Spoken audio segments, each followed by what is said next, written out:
Hi, Howie here. Welcome to the Howie Hain Radio Live Show. Today is January 28th, 2025. We got a whole bunch of stuff. As always, there's so much, there's so much to talk about.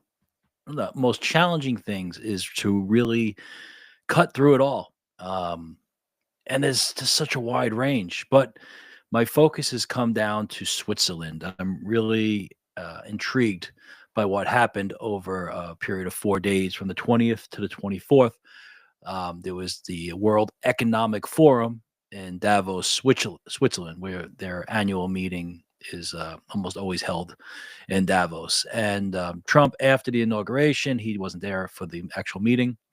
He did it via satellite. There was some really remarkable things in what Trump said, but also in another politician that many of us are not familiar with. And I want to point out this particular gentleman from Argentina and talk about what he said at the meeting. So let me first go over and let's just get a little background on the World Economic Forum.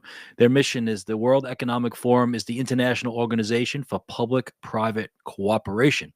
It provides a global, impartial, and not-for-profit platform for a meaningful connection between stakeholders to establish trust and build initiatives for cooperation and progress. Okay, so they just finished up, and this gentleman, okay, let me pull him up here. He is something else. He is just his name is Javier Milei. Javier Milei is the president of Argentina, and he is just a dynamo of many of the things we believe in. I could play his whole speech. His speech is about 30 minutes. We could just play the whole speech, and that could be the show because it's really he's special. He's special. I can also tell you what he's accomplished since he's been president. I think he's been president about 2 years, but in the last year, where Argentina has gone has been basically they were flailing economically and in debt, and now they are out of debt and thriving. And he's just an old-fashioned. It's funny because he actually mentions Greco-Roman traditions, classic liberal, meaning truly open mind, dialogue, not the hijacked term liberal as we know it in our political system in the United States. Free markets guy, and he's strong. So he came to this meeting last year and he spoke really hard. And at the time, of course, we're in the heart of Biden's term.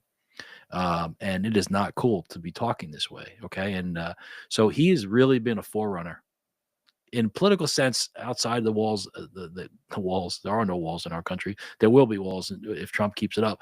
Outside the borders of our country, somebody like this is really a trendsetter.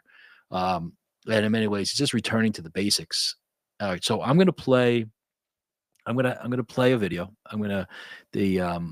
The gentleman that introduces him gives a little 30-second synopsis of what Argentina's accomplished in the last year or so, and then we're gonna listen and jump around and comment. But this is gonna set the stage because today we have we're gonna talk the World Economic Forum and Javier Milei, and then we'll talk about. I found a very interesting clip of an interview with the president of Finland. So there's a geopolitic theme here, and I love that. I love flying high. We did that the other day with the anti-Semitism and anti-Semitism on the rise and Holocaust remembrance, Auschwitz anniversary. So I'm going to continue to fly high here and get a bird's eye view, eagle's eye view of the world. Then we'll go to Trump, and we'll also going to look at Musk. Musk had a really fascinating interview with Alice Weidel. Weidel, spelled with a W, like Weidel, but Weidel in German, and she's a candidate for to lead Germany. And Musk is getting behind her, and there's a lot of interesting dialogue about her. Don't know that much. So as I discover, as I research, as I look for good sources, I'm going to share it with you. Okay, and Victor Davis Hansen's on the agenda too. All right, so let me bring up this article, this video, and we'll get going. All right, here we go. Okay, this is a special address by Javier Milei, president of Argentina, World Economic Forum annual meeting 2025. This is posted by the World Economic Forum. So anytime I can go directly to the source, I do, because it's just nicer. Okay, so and we don't have to worry about interpretations so this is the gentleman introducing him. I don't know his name. Says a little bit about him, and then we'll hear, and I'm going to jump around because there's 30 minutes. I can't play it all, but listen carefully. Enjoy a brilliant man who's brave. Here we go. Argentina has been through a remarkable transformation. Deficit wiped out, inflation down, and growth rebounding with strong prospects ahead. And that's in a year. I think the president really should get an applause for that. So, I don't want to take any more time, Mr. President. I would like to then invite Mr. President Milei. All right. I'm going to jump up to a couple minutes, or 1 minute here, and just get where he gets going here. No reason to waste too much time. Okay, here we go. Everyone. And how much has changed in such a short time?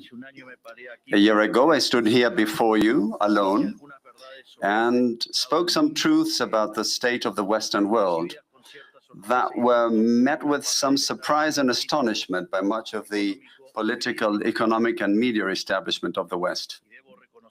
And I must admit that in a way I understand it. A president from a country that, as a result of systematic economic failure for more than 100 years, as a result of having the country taken weak stances in major global conflicts, and as a result of us having closed ourselves off to trade, we had lost practically all international significance over the years. A president of such a country stood on this stage and told the entire world that they were wrong, that they were headed for failure, that the West had gone astray, and that it needed to be redirected. The president of that country, Argentina, who was not a politician, who had no legislative support, no backing from governors, business leaders, or media groups. In that speech, here, standing before you, I told you it was the beginning of a new Argentina, that Argentina had been infected with socialism for far too long, and that with us it would once again embrace the ideas of freedom, a model that we summarize as the defense of life, liberty, and private property. All right, so here he goes. He sets this, I just love, he's so brave. He's so strong. He's obviously talking about himself. The president of Argentina stood here a year before you, a country with a failed economic history, and he told the world they're wrong.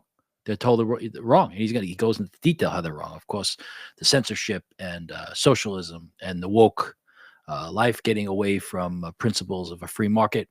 And I love that life, liberty, and property. Okay, life, liberty, and property is that's life, liberty, and the pursuit of happiness is what Thomas Jefferson adopted from John Locke. I want to stop right there and just look at that phrase before we go on. So John Locke, the great John Locke, the philosopher. I don't say great in whether you like his philosophy or not, but he's certainly great in the sense of the canon of philosophers. He stands out. Jefferson, life, liberty, and pursuit of happiness. But the United States does actually have that exact phrase in the Fifth Amendment of the U.S. Constitution. All right, it states that no one can be deprived of life, liberty, or property without due process of law. The 14th Amendment also references it. California Constitution has it, and of course the Declaration of Independence, life, liberty, and the pursuit of happiness.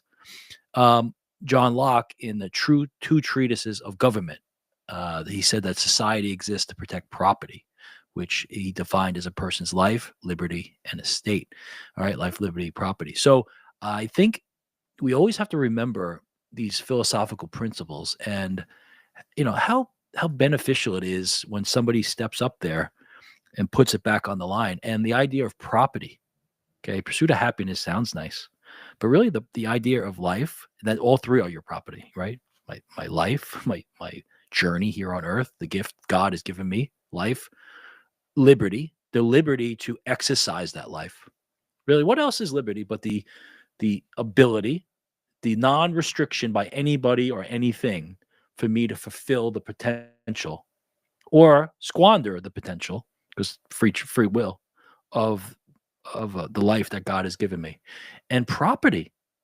We are material beings. Our bodies are property, right? Of course, we respect the don't touch somebody, right? You can't get in somebody's even their personal space, but also their stuff. One of the great reasons the United States has had such economic success is the free markets, but also clear property rights. You can't mortgage a property if you don't know the boundaries. So good surveys, results in property that with deeds. Deeds can be financed, mortgaged, okay, and money can be taken out. They can be sold easily. Many countries that we just assume that everybody has it, so they don't. Okay, so life, liberty, property, and he's going to go on. I don't know how much I can play. I'm tempted to almost play the entire thing and just go through it with you, because sometimes it's not about me talking, right? It's about finding gems like this and stopping and realizing that there are people out there. It's not just Trump. This sea or this swamp is worldwide.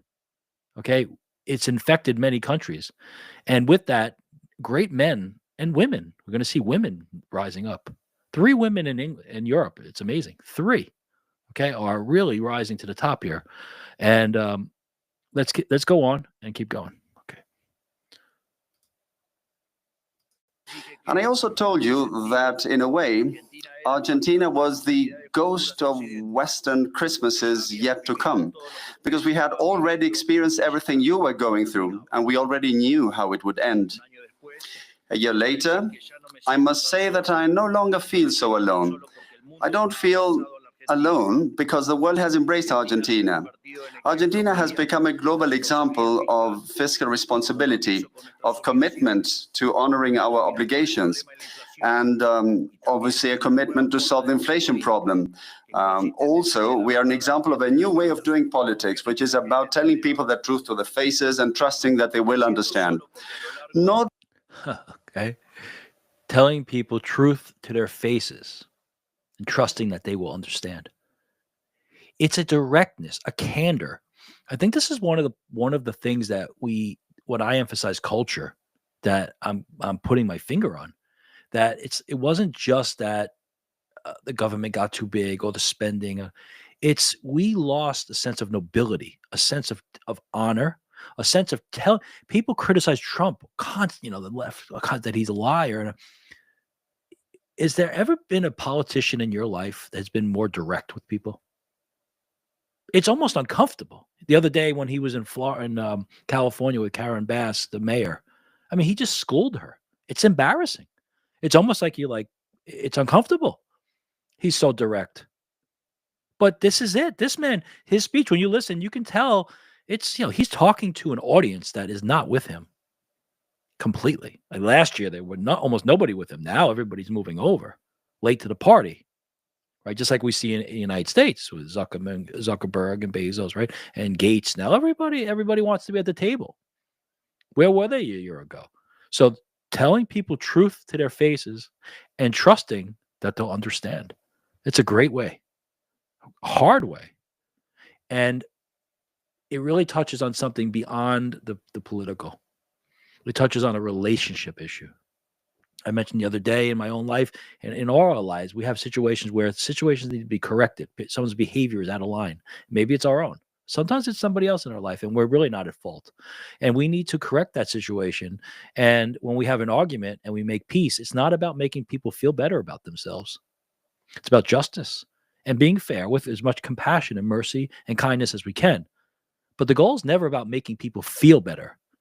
It's about truth, and true reconciliation may actually sting more than the breach in the relationship itself. But over time, it's a much better resolution that leads to true joy, not just a superficial feeling of happiness. Okay, it's like same with children. It may cause pain by disciplining them or taking something away from them that's not healthy. But this is how politicians need to speak to these forums. Direct. He was right a year ago. They were wrong. He's still right. They're finally moving over, and he's reminding them. do I feel alone? Because over the course of this year, I have found allies in this fight for the ideas of freedom in every corner of the world. From the amazing Elon Musk to that fierce Italian lady, my dear Giorgia Meloni. From Bukele in El Salvador to Viktor Orban in Hungary. From Benjamin Netanyahu in Israel to Donald Trump in the United States. Slowly, an international alliance has been forming among all those nations which, like ours, want to be free and believe in the ideas of liberty. And slowly, what once seemed like the absolute global hegemony of the woke left in politics, educational institutions, in the media, in supranational organizations, or even in forums like Davos, has begun to crumble. And a hope for the ideas of freedom is starting to emerge. Today I've come here to tell you that our battle is not yet won. And although hope has been rekindled, it is our moral duty and our historical responsibility to dismantle the ideological edifice of sickly wokeism. Until we have succeeded in rebuilding our historical cathedral, until we have ensured that the majority of Western countries once again embrace the ideas of liberty, until our ideas become the common currency in the halls of events such as this one, we can't let our guard down. Because I must say that forums like this one have been protagonists and promoters of the sinister agenda of wokeism that is doing so much damage to the Western world. All right, I mean, look at this. He's going right at him, right? Forums like this one have been supporting and promoting wokeism, the problem. And the battle's not over. He's not alone anymore. He's naming figures around the world. And but it's not over, right? The cathedral of freedom. And he's on a mission, this guy. I mean, it's I would love to see some cameras on the faces in the audience here. If we want to change, if we truly want to defend the rights of citizens, we must first begin by telling them the truth. And the truth is that there is something badly mistaken about the ideas that have been promoted through forums such as this one. And I would like to take a few minutes today to discuss some of them. All right, I'm going to stop. I'm going to jump forward, okay, because he goes through some details. So I'm going to go forward and get really into the heart of a really strong couple-minute message that he has. And let me see. Here we go. All right, and let's just keep listening. Here we go. Ready? Thus overcoming the Malthusian trap. Yet at some point in the 20th century, we lost our way. And the liberal principles that had made us free and prosperous were betrayed. A new political class, driven by collectivist ideologies and taking advantage of times of crisis, saw the perfect opportunity to accumulate power. All the wealth created by capitalism until then and into the future would be redistributed through some scheme of centralized planning, setting in motion a process whose disastrous consequences we are suffering today. By promoting a socialist agenda, while insidiously operating within the liberal paradigm, this new political class distorted the values of liberalism. And so they replaced freedom with liberation, using the coercive power of the state to redistribute the wealth created by capitalism. All right. He's really smart. He right. So he's addressing what we speak to on the show constantly. Classic liberal is beautiful. And they went from freedom to distorted understanding of liberties, whereas the consolidation of power and the great wealth created by capitalism is going to be equally distributed, of course, which results in it's a socialistic program. And he goes from that to the woke. Their justification was the sinister, unjust, and abhorrent idea of social justice, complemented by theoretical Marxist frameworks aimed at liberating individuals from their needs. And at the core of this new value system lies the fundamental premise that equality before the law is not enough, as hidden systemic injustices exist which must be rectified. An idea that serves as a goldmine for bureaucrats who... Yeah, you see, and it's beautiful, right? Because they when they begin this movement of consolidating power and confiscating wealth to be distributed, it never works. So they have to keep going further. So the idea of being equal under the eyes of the law wasn't enough. He's saying it is enough. He's saying that the bureaucrats claimed it wasn't enough. So this is where we get the systemic racism. So even though the laws say we're equal, the culture just won't allow it. So we have to. This is where we get affirmative action, or the idea of reparations, or the idea of quotas, whatever it may be. We have to change the playing field. It's not enough to have a level playing field. This is their argument. And they have to keep going down this path, because when you get away from free markets, which nothing is perfect. There's no system that's perfect, but we see from Milton Friedman throughout the history of the world, nothing works better. And when you get away from it, in order to justify being away from it, you have to keep changing the rules to the point where you get to where we were up until a week ago. It's amazing what's happening in 1 week. We're living in a dynamic, transformational period, and it's rapid. It's as rapid as the internet. It's that fast what Trump is doing, and of course, the left can't keep up. Google is officially changing the name of the Gulf of Mexico to the Gulf of America on maps. I mean, this stuff. He's going so fast that the left can't.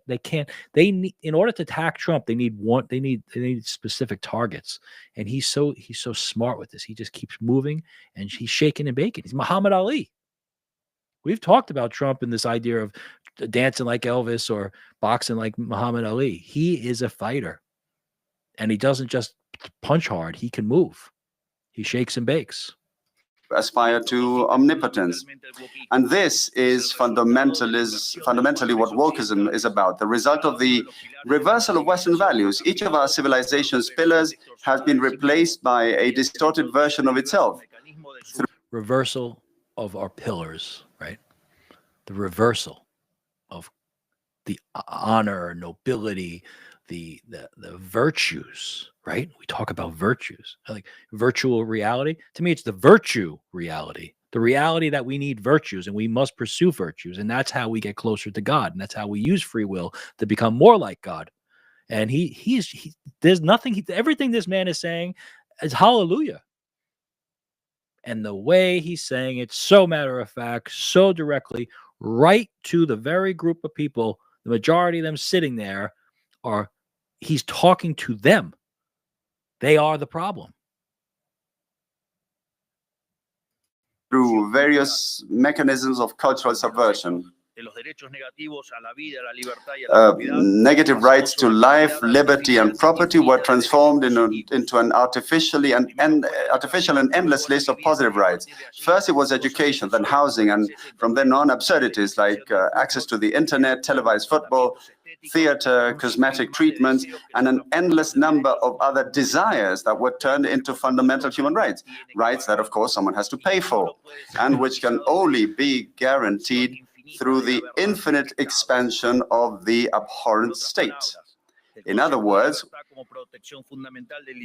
we move from the concept of freedom as the fundamental protection of the individual against the intervention of the tyrant to the concept of liberation through state intervention.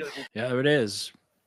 From the freedom of the individual, I'm paraphrasing, to the freedom via our liberation via the government.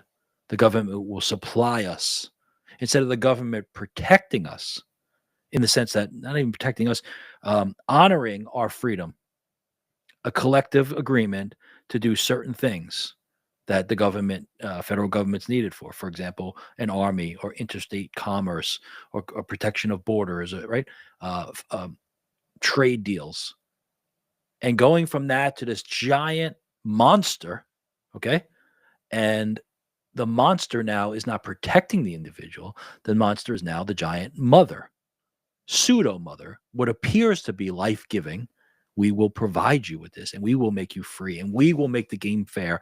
What happens in the individual family, the breakdown of the family, where the man loses his place, where the idea of the overbearing parents not allowing the child to ever have a loss, everybody receiving trophies, that whole milieu that mirrors what the federal government is doing to us as a whole.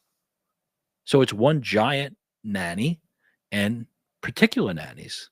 Of course, thank God, there's a large group in this country who don't raise their children that way and don't see government that way. But of course, the problem was the government was that way, and the people were split. The nanny people and the traditional people, traditional Greco-Roman freedom-loving people. And the government needed to be changed, and we've had a monumental change, thanks to, really, without the internet and without the technology and without the new media, and not just Elon Musk, but people like Elon Musk, and ironically, even many of the AI people are coming over. So he's this again. I really recommend. I'm not a very good podcast host because I'm recommending that you go listen to this directly, and it may not be great for my views or my likes or my subscribers, but I'm not here for that. I'm here to share something I could listen to. I listened to it 3 times already. On this foundation, wokeism was built, an ideology of monolithic thinking upheld by various institutions, whose purpose is to penalize dissent. Feminism, diversity, inclusion, equity, immigration, abortion, environmentalism, gender ideology, among others. These are all various heads of the same beast, aimed at justifying the state's expansion through the appropriation and distortion of noble causes. All right. I'm going to stop there for a second. All heads of the same beast, right? And it's very important for us. We looked at John Locke, okay? Life, liberty, property, life, liberty, estate. And he's talking about the beast, right? And what do we call that beast? The Leviathan, okay? And we have a biblical reference, all right? The Leviathan is a sea serpent demon noted in theology and mythology, right? And it's also what we call, let's see, Webster's dictionary, a sea monster, right, in biblical accounts, but it's also a political state, a totalitarian state having a vast bureaucracy, Leviathan. All right, that's what we have. That's what the federal government of the United States is. Sorry, break it, but it's the monster. It's a monster that can only, and you know what's interesting in biblical terms, in Hebrew, the Leviathan is in the Psalms. The only one who can beat is God, not man. Man acting in harmony with God's will can defeat the great monster, and that's where we are. I'm going to go to his last minute and play. Let me see what I got. I got 27:11. And this is where he ends up, and it's the last minute or two. And we're going to listen to the applause because he deserves it. There we go. To have no opportunity for such favors to be sold in the first place. The functions of the state must once again be limited to defending the right to life, liberty, and property. Any other function the state assumes will come at the expense of its fundamental role and will inevitably lead to the omnipresent Leviathan that we all suffer under today. All right. He returns to his beginning message: life, liberty, and property. If the government goes further than these, it's inevitable for Leviathan. And it's a great lesson for us because, of course, we're past that. No matter what Trump does, our government's going to be past just those 3 protections. But this constant reminder that those 3 are what our government's here for, to help us have life, liberty, and the pursuit of happiness or property. And anything beyond that, anytime we give power to the government to do anything beyond those 3, it's inevitable that it's going to lead to it's going to move toward the development and growth of the beast that devours us. Just that is a summary. Life, liberty, property. That's what government's for.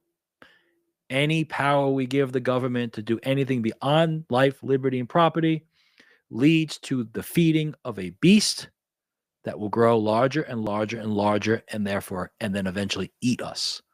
And the only way out is God. God, human beings returning to God and acting on it, like he said, speaking the truth, trusting that people will understand, speaking truth to people's faces, trusting that they will understand. What a beautiful thing he said in the beginning. Today we are witnessing the global exhaustion of this system that has dominated us for the past few decades. Just as has happened in Argentina, the rest of the world is seeing the deepening of the only truly relevant conflict of this century and of all previous ones, the conflict between free citizens and the political caste that clings to the established order, doubling down on its efforts aimed at censorship, persecution, and destruction. Fortunately, throughout the free world, a silent majority is organizing, and in every corner of our hemisphere, the echo of this freedom cry resonates. We are facing a change of era, a Copernican shift, the destruction of a paradigm and the construction of another. And if globally influential institutions like this one wish to turn over a new leaf and participate in good faith in this new paradigm, it will have to take responsibility for the role played over the past decades. Wow. Okay. A paradigm shift is taking place. New era is beginning. And if forums, organizations like this, meaning Davos, right, the World Economic Forum, want to be part of it, they have to admit what they've done in the last decade. He's really calling them out. You're welcome to join, but you have to acknowledge what you've done. What an amazing it has an amazing courage to do what he's doing. You know, because it's also consistent with what we talk about, reconciliation and redemption. I'm not going to hold it against you, but you have to acknowledge that you were part of this.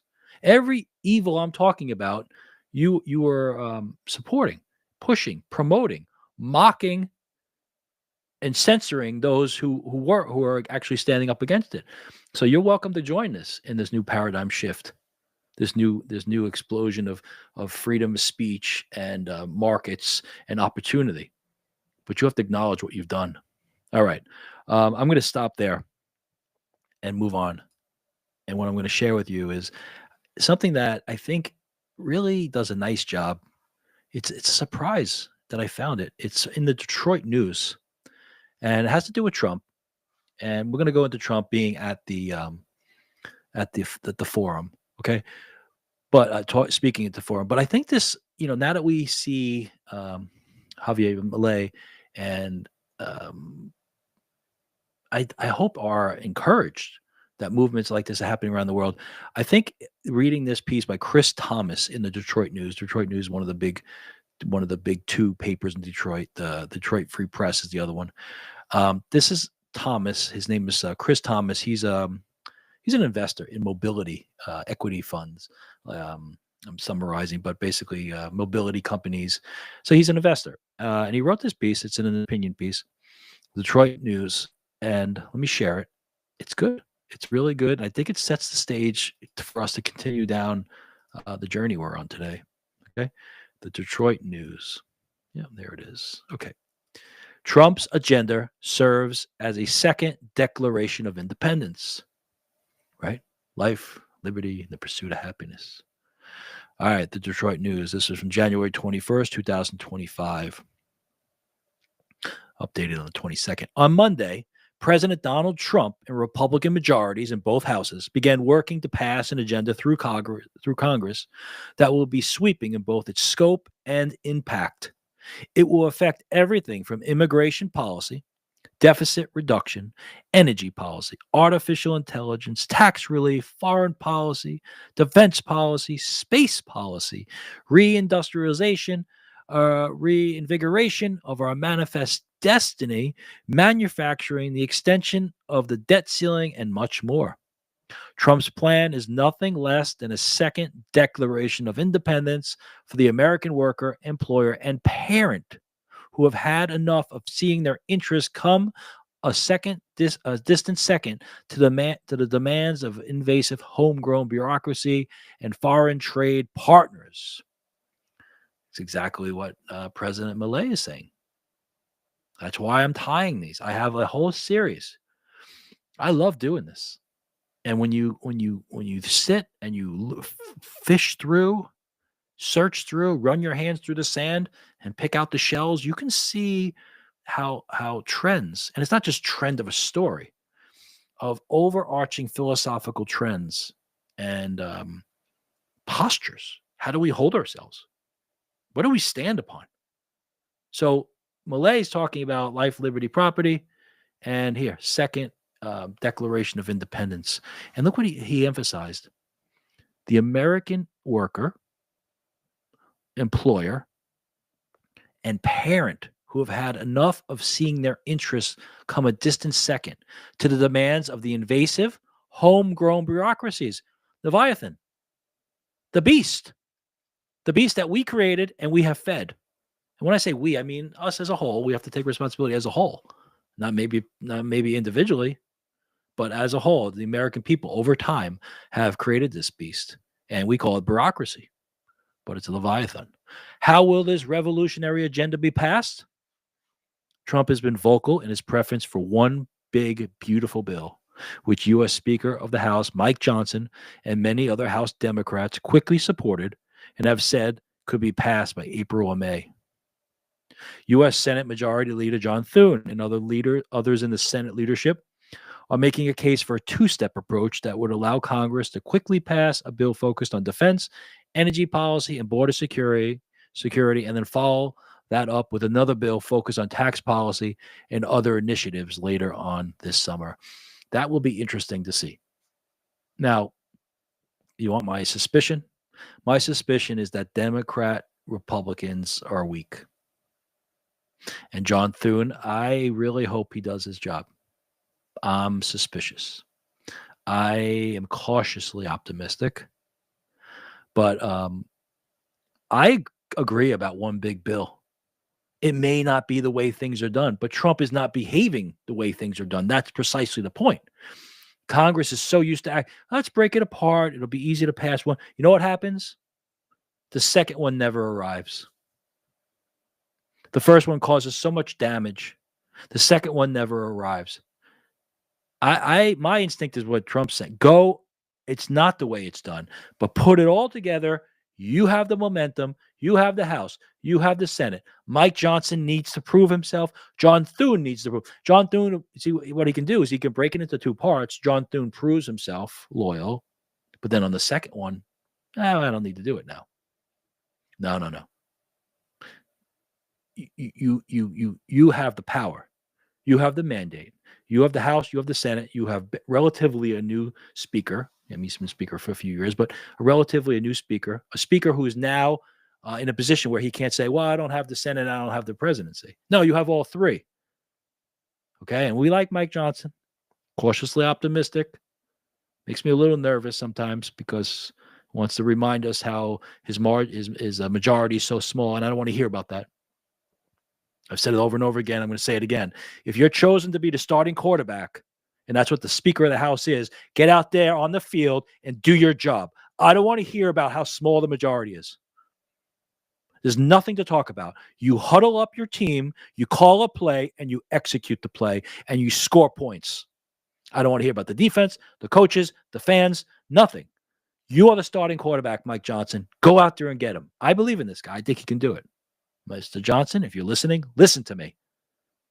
Forget about the majority being small. You are the quarterback for the best team in the league. Execute the plays and show leadership. John Thune, the same thing. So that's my 2 cents about this idea about go with one big bill, keep everybody honest, and don't let up. It's so easy right now to get so encouraged that we get sloppy. The Democrats will be back. They'll be back. Regardless of how exactly this agenda becomes the law of our land, the strategy behind it for the executive and the Republican majorities in the legislative branches of our national government is easy to understand. Independence. The American people and every freedom-loving nation that we call a friend should pursue and support policies that maximize their independence and sovereignty while balancing mutually beneficial dependencies to our common benefit. There it is. You know, the other day we were talking about Trump's foreign policy and Marco Rubio laying it out. Does it make us stronger? It has to do one of three things for us to do it. Does it make U.S. stronger? Does it make us safer? Or does it make us more prosperous? It has to answer one of those. People say, well, that's not. What about the people in Palestine? We're not the government of the people in Palestine. We're not the government of people in China. This is the United States, the federal government of the United States. The foreign policy should answer one of those questions.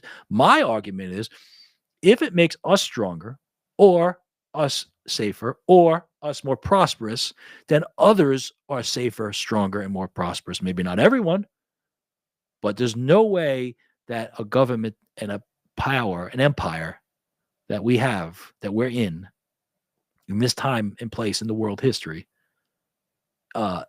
if we're hopefully good, honest people.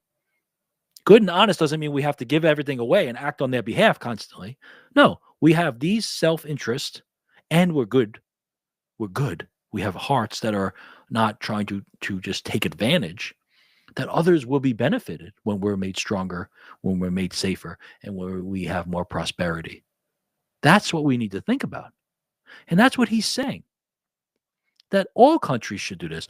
The American people and every freedom-loving nation, every nation, Argentina, France, Germany, Italy, every freedom-loving nation that we call a friend should pursue and support policies that maximize their independence. They should have their own interests first, just like we do. You know what happens? If they have their interests first and we have our interests first and we find common ground, it's a home run. You're thrilled. It's a win-win. It's what you call a win-win. It's common ground among two good, firm rocks. Like, for example, look at a bridge. Are you going to build a bridge from one rock that's good, nice, sturdy, rocky foundation for one part of the bridge, and you build it across and it lands in sand or swamp? The other side of the bridge is weak.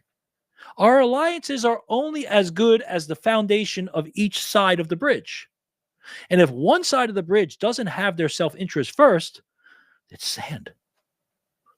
Italy wanting what's best for Italy and us wanting best for the United States and building a bridge on those two rocks gives a good bridge that we can travel back. You can travel, or you can put a big load on that bridge. Same with us in Germany, us in Canada, us in Mexico, us in Colombia, what Trump did with Colombia, because they were being selfish. Well, Trump called their bluff.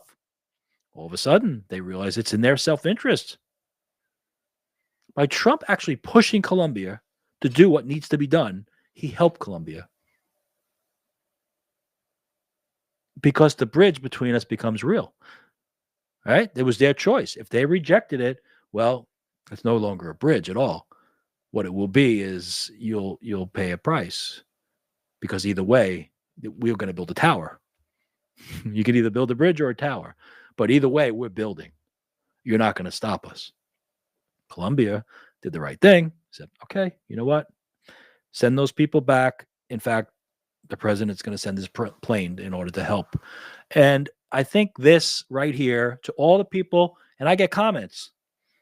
If you're listening, this is my response to you.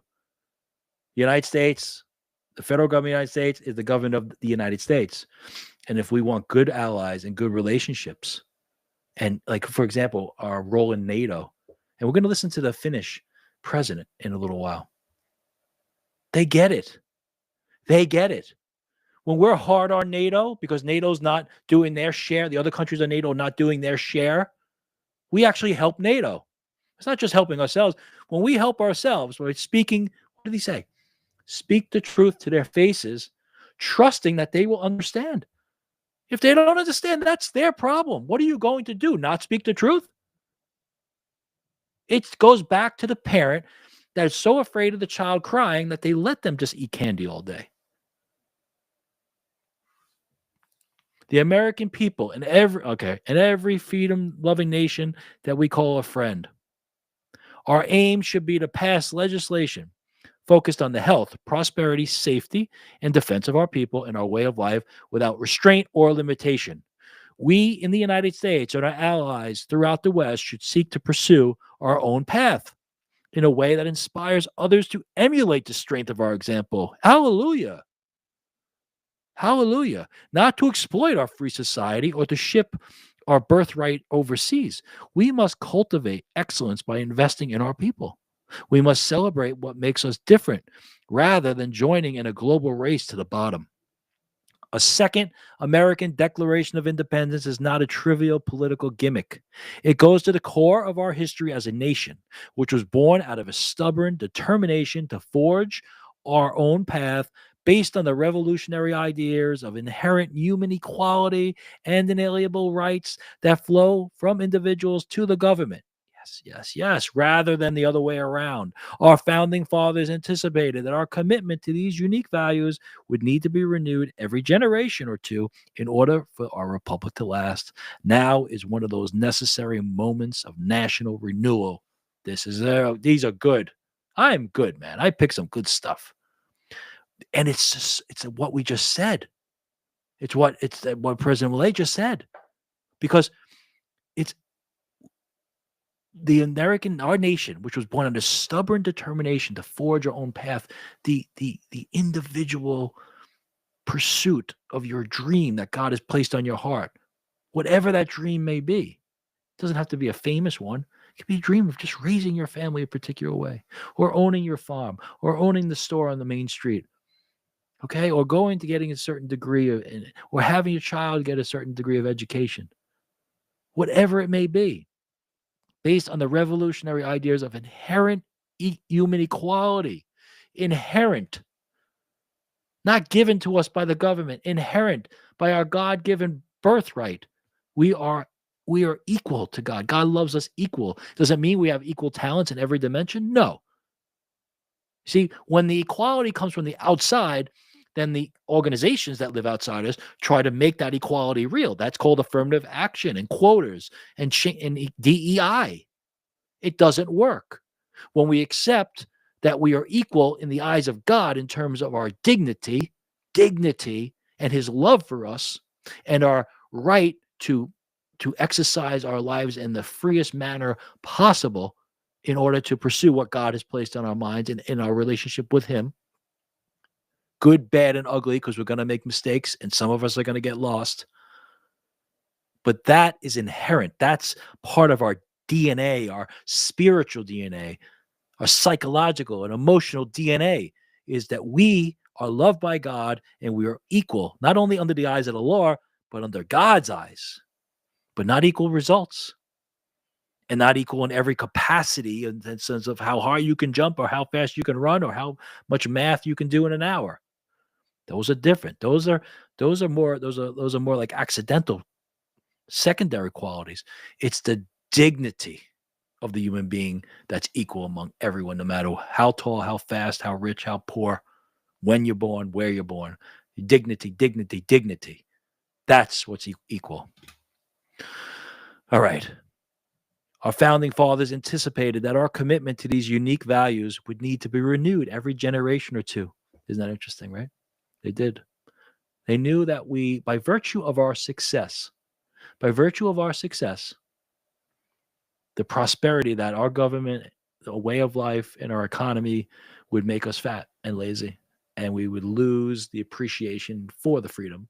So it would have to be renewed every generation or two.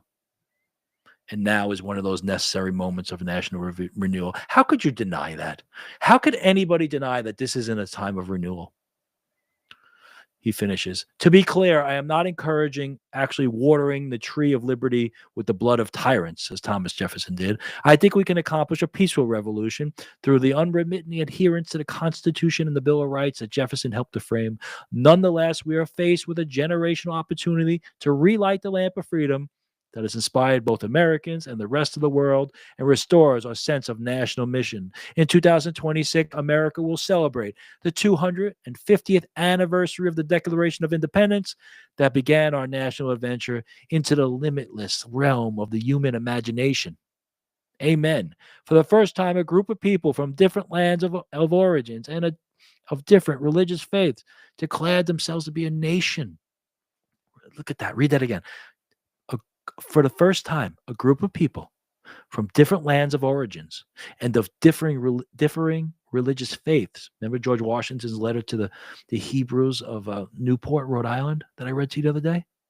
Declared themselves to be a nation without a king or common blood ties, based on their common faith in God, in each other, and in the future. It is easy to lose track of how revolutionary and shocking their vision continues to be, and how easily it can be lost. All peoples and nations are not the same. We are the only nation on earth in which rights inherently and unapologetically, that's President Milei, unapologetically speak truth to their faces, trusting that they will understand. Don't apologize. Don't apologize for who you are, or that you are loved by God, or that you have equal dignity in the eyes of God than everyone else, and that you have this freedom and nobody can touch it. And if you need to do something that exercises that freedom and they don't understand, that's their problem. Don't apologize. And America can't apologize for being a country that's based on that. Unapologetically belong to the people themselves and not bestowed on individuals by the government. It's we entrust the freedom that we have inherently to the government, not the other way around. The government doesn't give us the freedom. We have the freedom, and we offer it over to some degree in the government for the greater good and in our own good, because of these certain things that we can't do individually or even as a small community, that the federal government in a sense is needed. Okay, you can't have a national army if we don't have a nation. And how can you have an national army if people won't hand over any degree? All right, so you have to handle, but that what we hand over cautiously, right? When Milei said, if the purpose of government goes beyond life, liberty, and property, then it begins to go toward the beast. But we do have to hand over something. In order to protect our life, liberty, and property, we hand over a little bit so that this group can therefore protect in even a better way than we can protect ourselves. That makes sense. If we give too much, the beast gets big, and the beast actually begins to take away what we're trying to protect in the first place. All right. We are not the same as the rest of the world. We are different. The idea that Americans have a unique and particular destiny is essential to who we are, both as a nation and as individuals. These are principles to which we must return if we are going to pass on the American legacy to our children and their children. Now is the time to concentrate on the issues and actions that matter most and demand an honest and necessary prioritization of focus at every level of government. Now is the hour to exercise the remarkable powers of the Democratic Republic and win the day for the American people and the Western world through common sense legislation rooted in our unique inheritance and focused on ensuring individual freedom, merit-based equality, amen, deficit reduction, yes, border security, yes, our physical and digital infrastructure, energy independence, and national defense. Yes, sir. The last paragraph. There is no downside to the elevation of our ideals, principles, ethics, grit, determination, and character. That reminds me of when we talked about Bob Dylan and Walt Whitman. See how it's all connected? So it's articulated in the Declaration of Independence and the papers and letters of our founding fathers and the Constitution, and every few generations has to renew it. And then it's also embodied in our culture. And that word grit right there, right?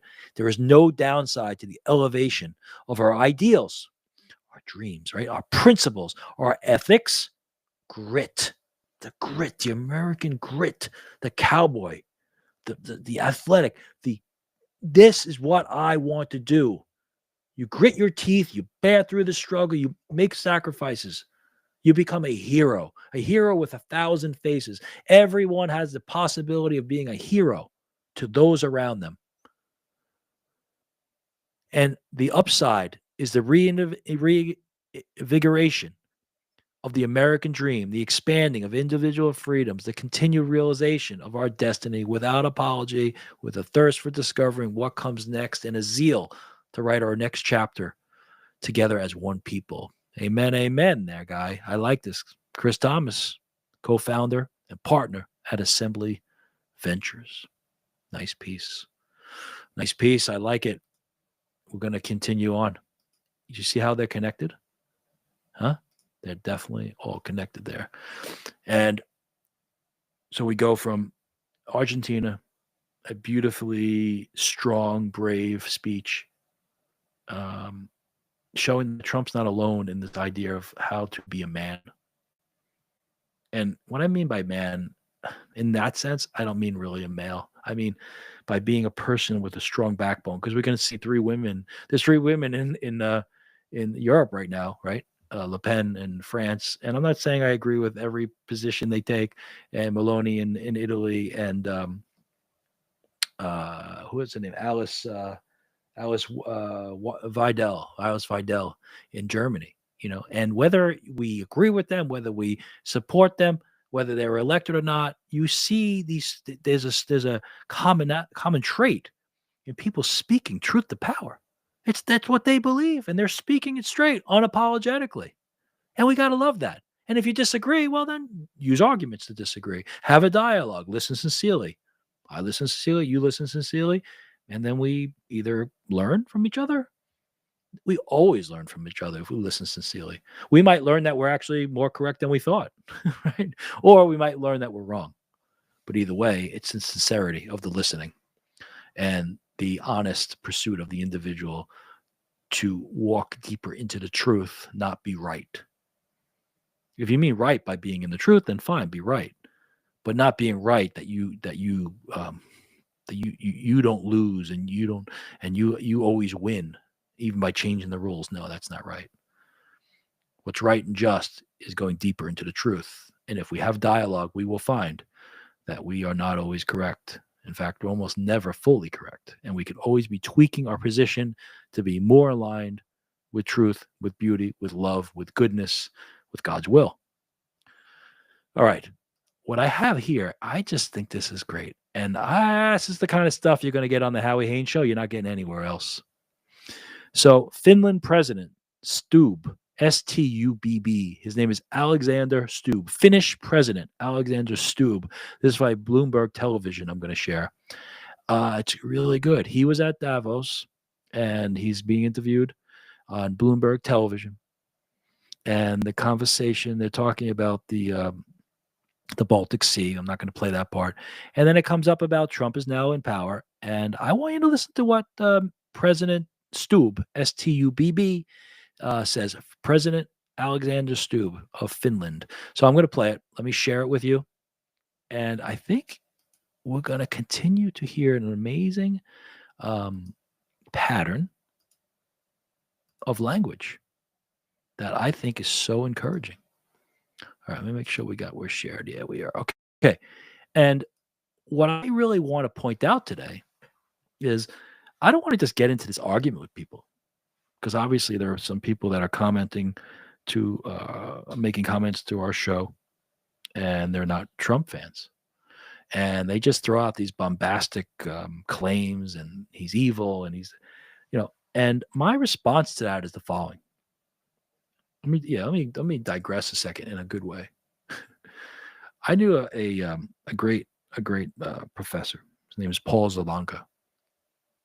And I was dealing with a group of people in my own life. It's a little personal story. And it had to do with religion. And I was the only one. I'm Catholic, and I was the only Catholic in this group. And some people really didn't like Catholics in this group. And I'm not crying as victim here or anything. I'm just stating the facts. And most of these people that I was dealing with were very friendly and open-minded and welcoming. But there were a couple of people that kept making these really not nice remarks about the Catholic Church. And it didn't have to do with scandals. It had to do with more like what we believe. And it was really bombastic. And I didn't really say anything back. And one day I saw he's a priest, Father Paul, but he's a professor of philosophy, theology. And I was telling him about it. And he said to me, Howard, he called me Howard, not Howie. He said, Howard, you know what you do when people fire cannons at you? And that's what, in other words, these bombastic attacks that you can't really defend them because they're not even based on argument. They're just they're just bombs. They're just dropping bombs at you, right? Not thought out criticisms. He said, you know what you do when people are firing cannons at you? You don't fire up cannons back, Because you know what happens then? You're just throwing big bombs at each other. And nobody's based on fact. Nobody's convincing each other. There's no sincerity, right? There's no sincerity in that dialogue. There's no dialogue. It may appear like dialogue. You're saying something, I'm saying that, but that idea of sincerely listening or actually presenting an argument, okay? He said, you don't fire back. When someone's firing a cannon at you, you don't fire back with a cannon. You sneak up slowly on their cannon. We don't even sneak. You just approach their cannon slowly. And you dismantle their cannon. You dismantle their cannon so they can't fire. And that's what you do. You slowly and surely show your side. You present your facts. You present your argument. You get sources. And what I'm doing is I'm walking up to the cannon of bombardment toward the comments that we receive from the show. And I love the comments. Please keep them coming. But I want to respond. And the way I'm going to respond is not a bombastic cannon shot back. No, I'm walking up slowly and I'm dismantling the cannon. Because the idea that Trump is some dictator, madman, is, look at the president of Argentina. How many articles are being written like the one I just read? We see in countries all around the world movements of people speaking the truth to other people's faces, trusting that they will understand. So when you begin to see people outside of Trump, outside of the United States, which I'm going to show you right now, this is really good. I really encourage you to listen to this, of the Finnish president. You're going to hear language. You're going to say, whoa, Finland, Scandinavian countries. We love to praise the Scandinavian countries, right? They're so well run, so peaceful. They're very small, too. Finland's a very small country. You know how small Finland is? Finland, I did some notes today. Finland has like 5.5 million people. Finland is about the size of Colorado. It's about the size of Minnesota. Not combined Colorado, but Colorado is about the size of Minnesota. South Carolina has about 5 million people. Alabama is not a very, you don't think of Alabama as a huge place, do you? Maybe geographically it's decent size, but I mean, Finland's these Scandinavian countries are not huge. They're great countries. Love the Scandinavian countries.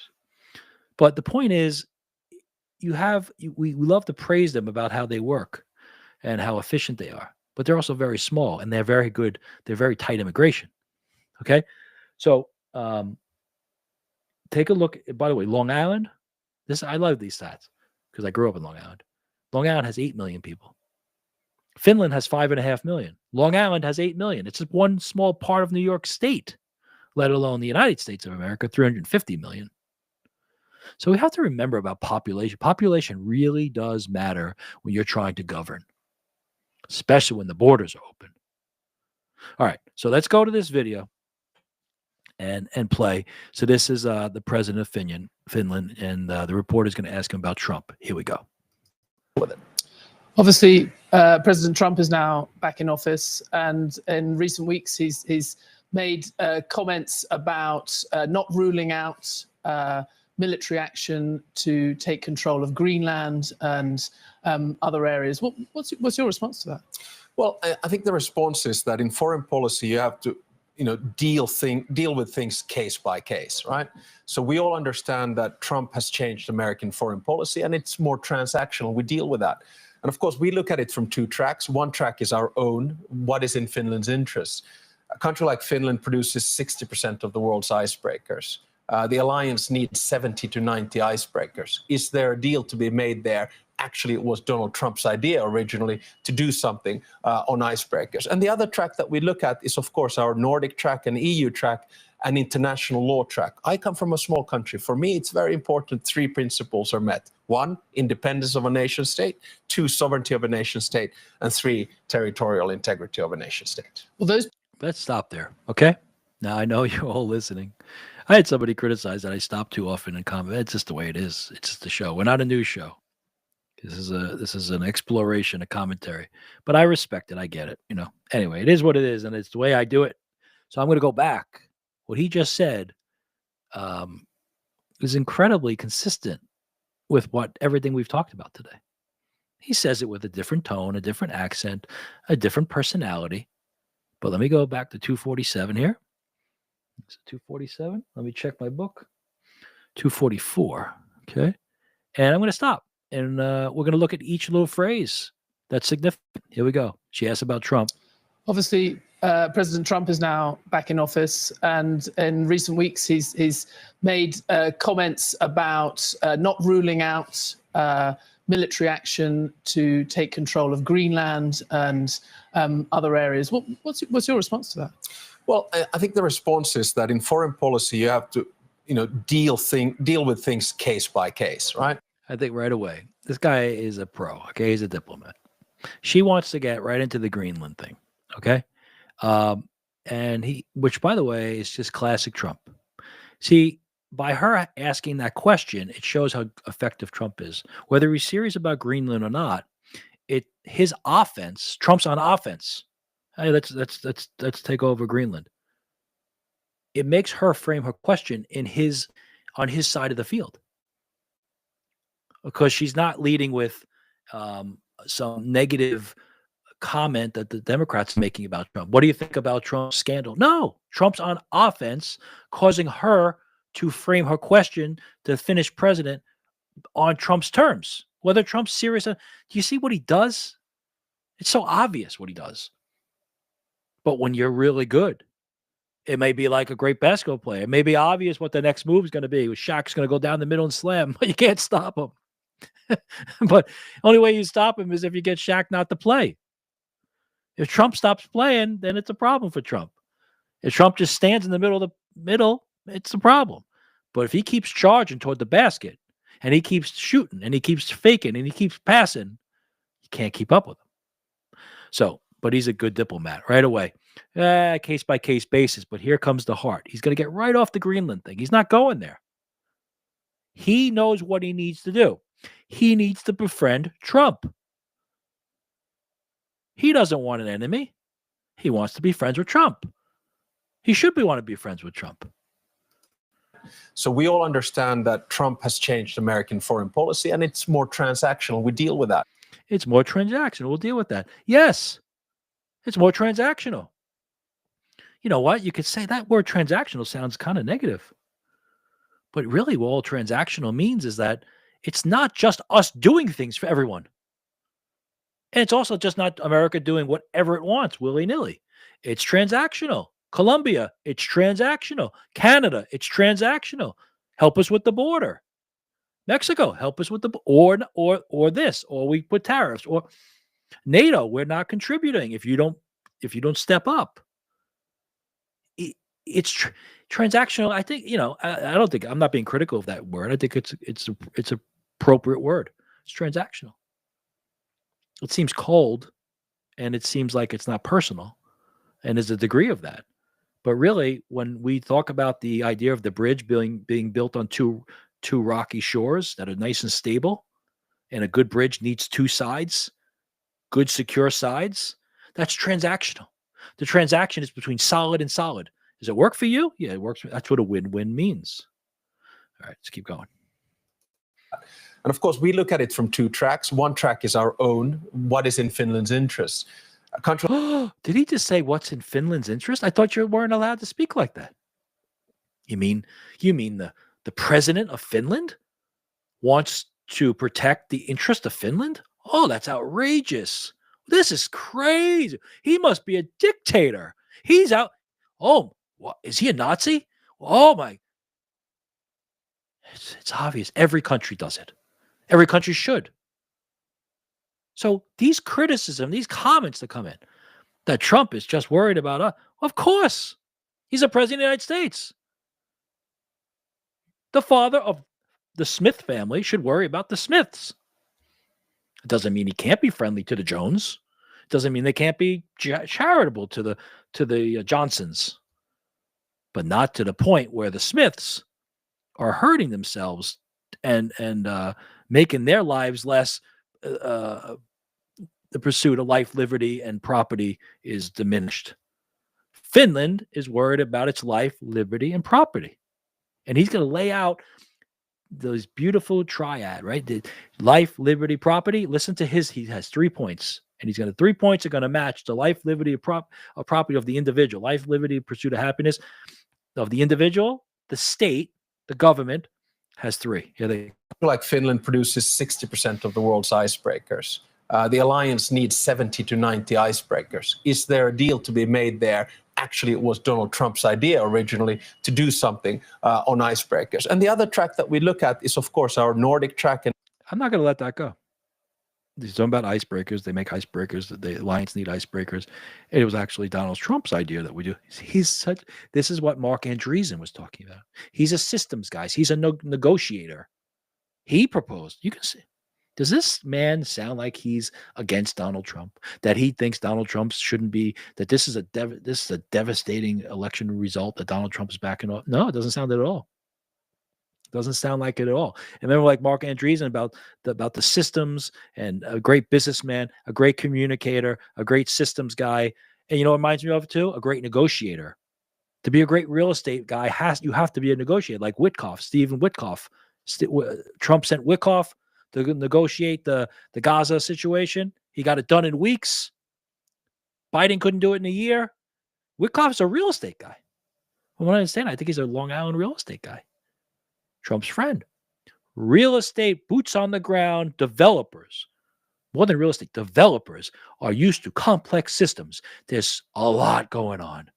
And with the highest level of finance with suits and jackets and ties and bank offices, and the middle level of high level engineering and architecture, you also have the very street level reality of a developer, down to the retail shops and the construction worker and the plumber and the all the inner workings of the city street that you're developing. It's a very street level game. It's a construction trailer game. It's a bank office game. It's a political city hall game. You have to manage these systems, the complex systems, not just of the building, but of the bureaucracy, politics, unions, individual personalities of each craftsman. It's when you're a developer, you're like a mini politician of a city. You're building a little city. You're building a small cathedral. It could be a strip mall. In a sense, it's a cathedral.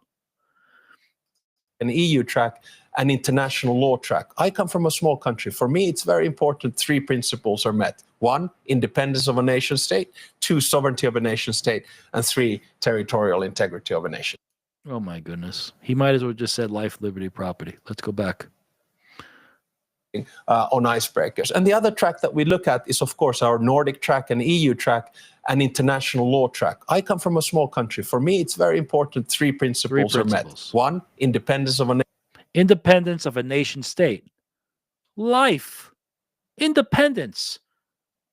This is my life. This is my country. The individual life, the independence of a state, of a country. Independence.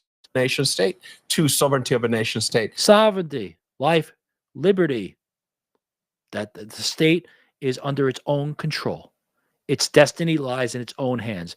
Freedom of choice, freedom of will for the individual, freedom of choice for the state, the government, Finland, United States, whatever state it may be, whatever country it may be, to act on its own behalf. A right to exist, a right to act with freedom. 3rd, and 3, territorial integrity of a nation state. Territorial integrity of a nation state. What else is that but property? Territorial property.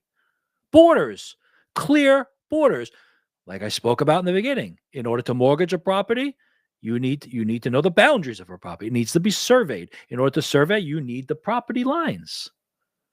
There it goes from that tree to the beginning of the river, over to the edge of the mountain. That's this. This is worth $100,000. The bank will give me 50 and the interest rate. I'll take that money out and I'll go invest it in the general store down the street. I started the business. I hire 2 people. 2 people work in the store. Those 2 people go buy property down. That's business. Entrepreneurial spirit. Clear property lines. It's everything that President Milei said, and then it was just in that article about the Second Declaration of Independence, is consistent with what President Stubb is saying. Those principles do you think that Donald Trump is, given his past record, you say it's case by case, but looking at his past record, he's someone who in any number of realms has ignored very long established norms. Do you expect him to respect those principles of the integrity of national borders and sovereignty? Well, I hope it is in the interest and in the value base of the United States to do that. You have to remember that there are two things in my mind from a European security perspective that drives Donald Trump and his administration. One is peace. He wants to make peace. He did it in the Middle East. He wants to do it in Ukraine. And in order to do that, you need alliances. You need some kind of rules. I mean, this is just amazing. She can see where she's coming from. You know, Donald Trump is known not to stay in the norms. So she's basically, is he going to respect your integrity of the, I mean, how dare she? What has Donald Trump done internationally that has stepped on one of those three principles of a state's sovereignty, the state's liberty to act, independence, and the state's territorial integrity? What has Trump done? No, Trump acts outside the norm, just like the President Milei of Argentina acts outside the norm. He tells people the truth to their face. That's not norm. And he doesn't have to work the way of the bureaucracy. That's not a norm. She's making a big mistake. Those may be norms of diplomatic tradition, but she's implying, can you trust him? Will he violate the three things you hold sacred? That you're a sovereign state and that you're free to act on your own, in your own interest, and that you have territorial integrity. What has Trump done in the first term that would make somebody think that Trump's going to do that? And you know what? Again, he answers in a really good way. He says he has to think, you have to remember what the United States wants. So now he's playing the game in the good way. If somebody acts in their own interest, one of the real benefits is that you can project yourself into the other party and say, if they're acting in their own interest, what is it they want? And then I could try to understand the other party, and then it's easy to find common ground because the ambiguity is gone. You want that? I want this. I don't know what they want. Let me think what's been. And he's saying what's in the benefit. This is a really beautiful statement. Donald Trump wants peace, right? He wants peace. Like Marco Rubio, he wants peace. The president of Finland, very respected country. Scandinavia, we hold Scandinavia up. We hold the Nordic countries up, Finland, Denmark, Sweden. We hold them up as models of civilized, orderly, diplomatic, well-functioning societies, cultures. And he's saying nothing but positive things, that he thinks that he will, not only that he will uphold the rules, but that it's part of our own interest, because Trump wants ready for this? Trump wants peace. He just said it. I'm going to go back and do it again. Think of what I just said. Okay. Let's see here. There are two things in my mind from a European security perspective that drives Donald Trump and his administration. One is peace. He wants to make peace. He did it in the Middle East. He wants to do it in Ukraine. And in order to do that, you need alliances. You need some kind of rules. And the other one is that the US wants to retain its position as a superpower. If you want to be a superpower, you have to have allies. And the closest allies, about 25% of the world's countries, they come from Europe. And I'm sure that our transatlantic partnership will be strong even after these 4 years. By the way, who did Donald Trump get peace in the Middle East? He just said he did. It's not me. It's not Tucker Carlson. It's not some a Republican mouthpiece for the Republican Party. President of Finland said that Trump got peace in the Middle East. Trump got it. Not Biden. Trump got peace in the Middle East. And he wants peace in Ukraine. And in order to have peace, you have to have alliances. You have to have allies. And in order to have allies, you need to build bridges. You build bridges on rock. What's the rock? Each country's self-interest. He's being a great politician, a great diplomat. He's using his brain to understand what Trump wants peace, and Trump wants for the United States, and Trump wants the United States to stay a superpower. So he's getting in the mind of the United States. Good for him. I have no problem with that. We should get into the minds of the people we're negotiating with, and they should get in our minds. And if you're clear, progress. have in your previous career, you've thought very deeply about NATO, about European defense. I think many people would say that the first Trump administration actually had a constructive impact on NATO. Very much so. And I just wondered how you think, how should NATO and European members of NATO respond and make the most out of this second Trump administration? Yeah. Listen to what Trump has to say. He was...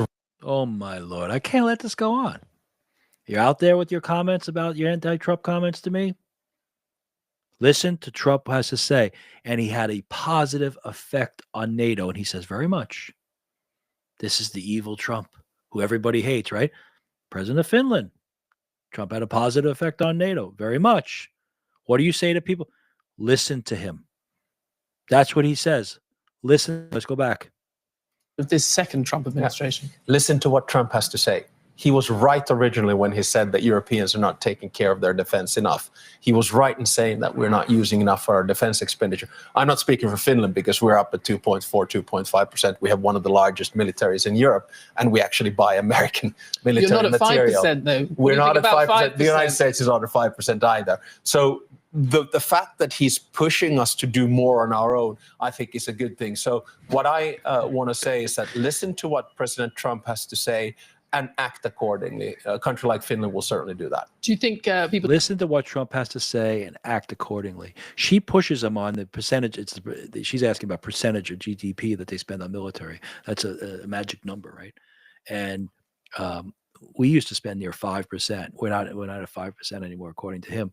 But the percentage of GDP that countries like Germany and France and Finland spent on defense were like nothing. It was like there was just no more. They weren't spending money on defense anymore.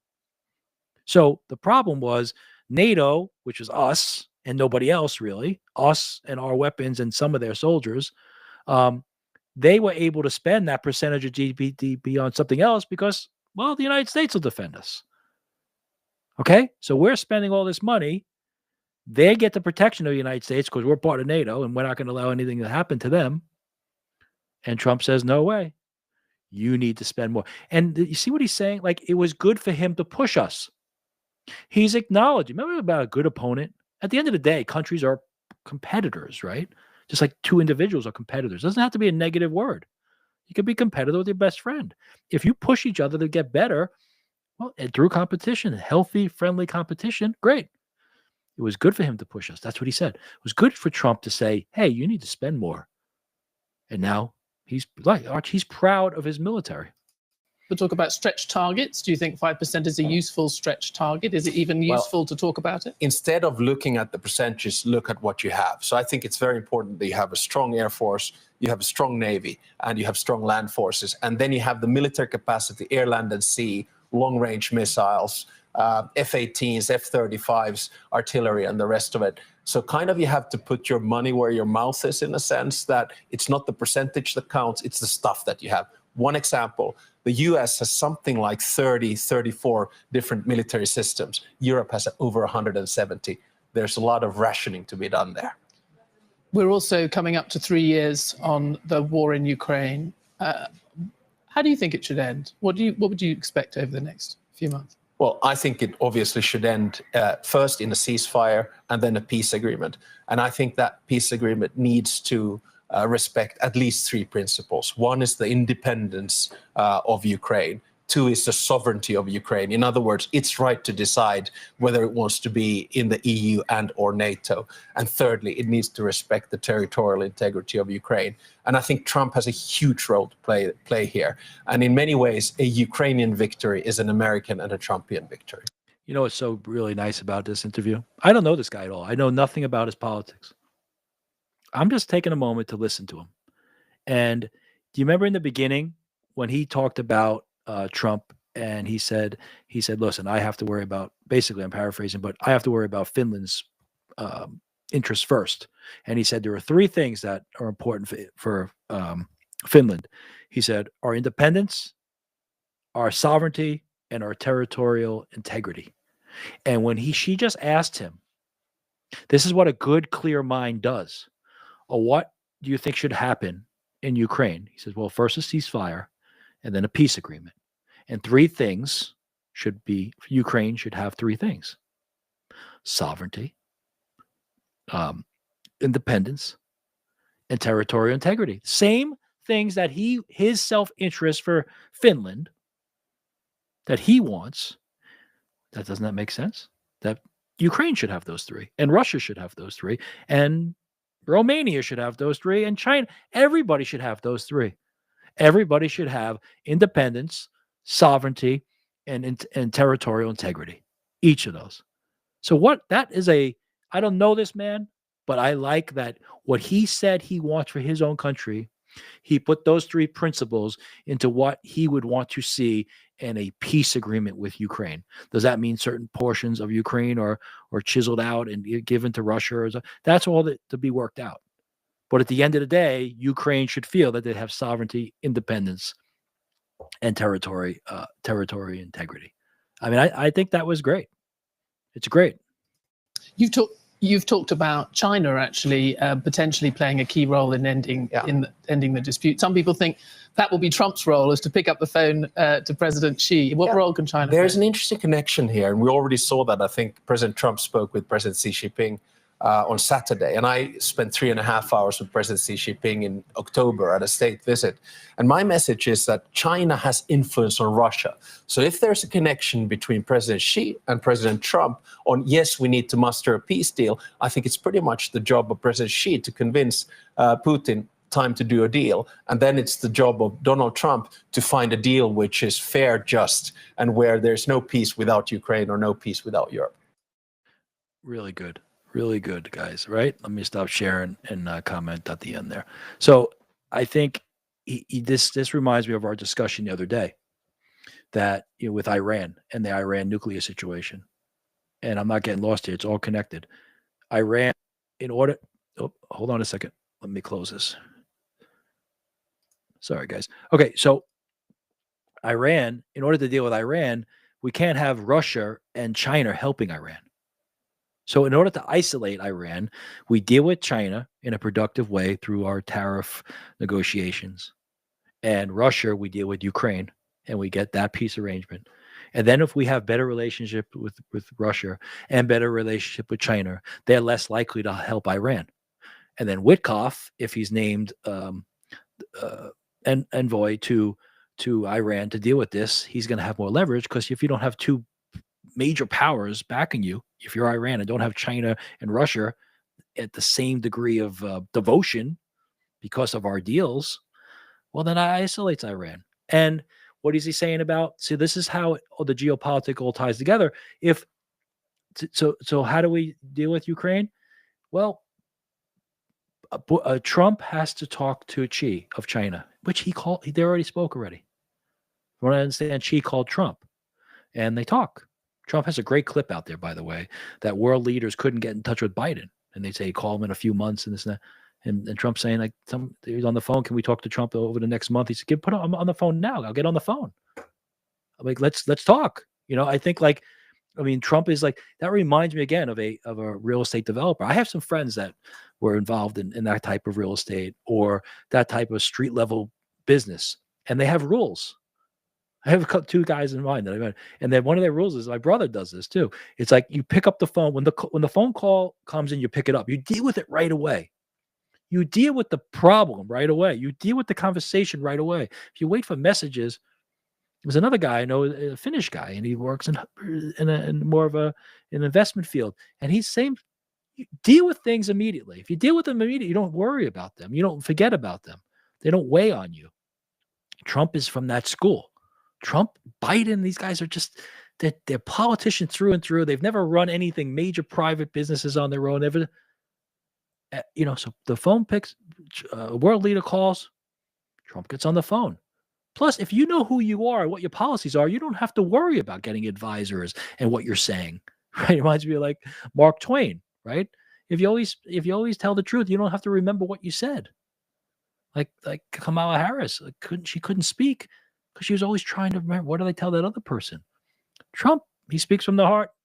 Yesterday, today, tomorrow. So you can say the same message, different words, perhaps, similar message. So President Stubb is saying Trump needs to talk to Xi, which they already have, and Xi can put pressure on Putin, saying, hey, okay, it's time. It's time for you to, go to the table and stop this in Ukraine. And those three principles, if you can find a way where Russia, and remember that territorial integrity is something that Russia that's their justification, that in their eyes, that these segments that they want in Ukraine are, in a sense, part of their territory or part of their people, that the original arrangement for those people to be protected weren't.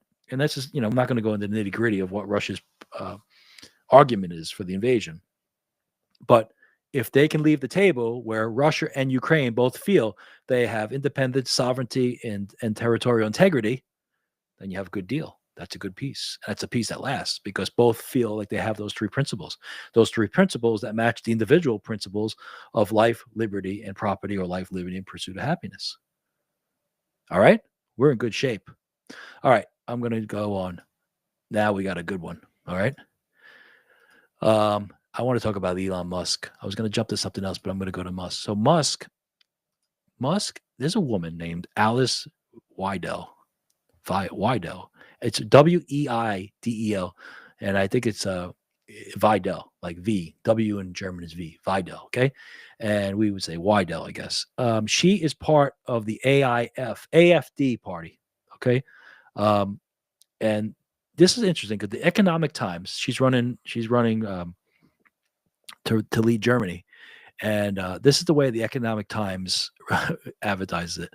Tech billionaire Elon Musk live streamed his chat with a leader of Germany's far-right party on Thursday, using the power of his social media platform X to amplify the party's message ahead of an upcoming national election, and raising concerns across Europe about the world's richest man trying to influence foreign politics. Musk, who worked last year to help re-elect Donald Trump in the United States, told Alice Weidel, a co-leader of the Alternative for German Party and its candidate for chancellor, that he was strongly recommending that people vote for AFD. That's the Alternative for Germany Party, using the party's acronym. The audience for the live stream peaked at more than 200,000 X accounts. Okay, so Musk does an interview with her. He talks to her. Some people in Europe are upset about this, like he's interfering. I mean, I don't see how you would possibly stop this without being censorship. I mean, at this point, how could you have any politician not be able to talk to somebody, interview anywhere they want? So the fact that she happens to be speaking to the richest man in the world, who has the biggest platform in the world, I guess that's good luck for her. But what's the alternative? You say that she can't go on X? She can't speak to Elon Musk? I mean, I guess if you're running against her, it's not good news for you. But I mean, I asked these critics of this, like, what would you have done? Would you say that a candidate that's running for office can't speak to somebody? They should be able to speak to anybody they want. And if somebody has a platform, they should be able to go on that platform. And if you know what, that in a sense, that's good politics. If you're able to get on that platform, good. And I wonder if I wonder if Musk would give an interview to the other candidates. I bet you he would. All right, so that's the way they frame it. I'm not going to go into Musk's interview with her. It's long. It's like an hour. But there is an interview that she has with somebody, and I think it cuts right to the chase of who this woman is. This is by Bloomberg Television again, and it's AFD candidate, Alternative for Germany candidate Alice Weidel on election, EU, Trump, and energy. And right in the beginning, it's a 16-minute interview. I'm only going to play a little bit. It shows you where she's coming from. All right, and let me share that with you. Let me check everything, make sure we're all online here. Okay. All right. So here we go. I'm sharing, and this is the interview with Alice Weidel. And okay, listen to the way she handles this question right in the beginning. The first ever chancellor candidate for the AFD. What would the world expect from a Chancellor Weidel? What would be your top priorities? Well, actually, I would like to correct something. I don't want to be impolite, but you just labeled our party as right wing, which is not correct in my perspective. We are a a libertarian conservative party in Germany. So we perceive ourselves standing in the middle and actually wanting to introduce sane and serious policies, because we see that this country is in need of real reforms. Let's have a look at Germany right now, where it stands. After 20 years, after 16 years of Angela Merkel, and after 3 years of the traffic light coalition, actually funny name, right? Isn't it? Germany is not in a very good state. We have the highest energy prices worldwide. We are in the middle of a migration crisis. We got a million influx of immigrants, illegals, we don't know. Germany actually literally has no borders, no border control, nothing. So we have criminal rates skyrocketing, and taxes are too high. So a middle-class taxpayers earning, let's say, 50,000 euros a year has to pay over half. So I think there's a lot of room of real policy making, lowering taxes, and then having also a serious energy policy. Germany is the only country having switched off nuclear power plants. So this country government has imposed a obnoxious policy making, having an industrial country like Germany just being supported. Sorry, it's very important to have a status quo here. To have an industrial country like Germany, just like being dependent on solar and wind power. And this is not serious, right? So translate that. I mean, she begins right away in that opening line where they keep calling her, even in the Economic Times YouTube post, it's a right wing, and we didn't have that part of the interview, but obviously he referred to her party, Alternative for Germany, as right wing, and she pushes back right away. You can see this lady is strong. I mean, she's one of these now. I mean, just by the way, this is just a curious thing. So in Italy, we have Meloni, who's now the prime minister of Italy. She's 48 years old. In France, we have the deputy of the French National Assembly, Le Pen, Marine Le Pen. She's 56. And here we have Alice Weidel, who's 45. So 3 very strong women: France, Germany, and Italy. It's kind of interesting. They all relatively the same age. We got 45, 48, 50, 56 years old. They all have blonde hair, actually, too. It's kind of just coincidence.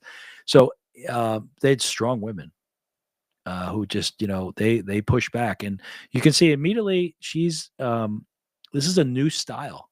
It's a style where you don't let people put you in a box. And she pushes back right away at that right wing, says, no, we're more in the center, libertarian conservative. And she's very critical of Merkel, very critical of the Germany stopping their nuclear power plants.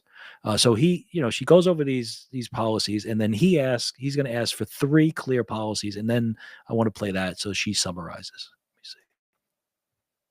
Let me see. Dependent on solar and wind power. And this is not serious, right? So translate that into me for sort of top 3 policy initiatives that you would put in if you were Chancellor of Germany. Mm-hmm. Border control, lowering taxes, and switching on the nuclear power plants. And one of the other sort of things that I think sort of concerns many people within our audience, particularly the investor, business, and economist community, is this idea of withdrawing from the euro, of withdrawing from the EU, which would seen by many in the mainstream, yes, as economically catastrophic for Germany. Many of the right-wing parties that have been successful in Germany have abandoned this initiative. You have not. Why? We don't see that the European Union in its current state is an institution that is working well, right? So what we need to have is free trade among the European countries, but we don't need all the bureaucracy. So Does this sound familiar? Right. So the three things that she pinpoints are border control, lowering taxes, and energy power plants. Okay. And then he asks about Europe, the leaving the European Union, which a lot of people believe would be economically disastrous. But she's saying, look, to me, it reminds me of the Trump language that, listen, you can't worry about the other factors if you don't have a border.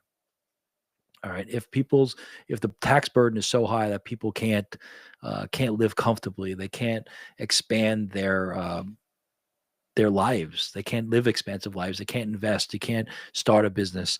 And third, power, energy. Like the United States was energy independent during Trump's reign. The first run in office, we lose it. You gotta be able to fuel yourself. You have to be able to financially get by, and you have to be safe in terms of border, of who's coming and who's going. And then even the way she handles this question about the European Union.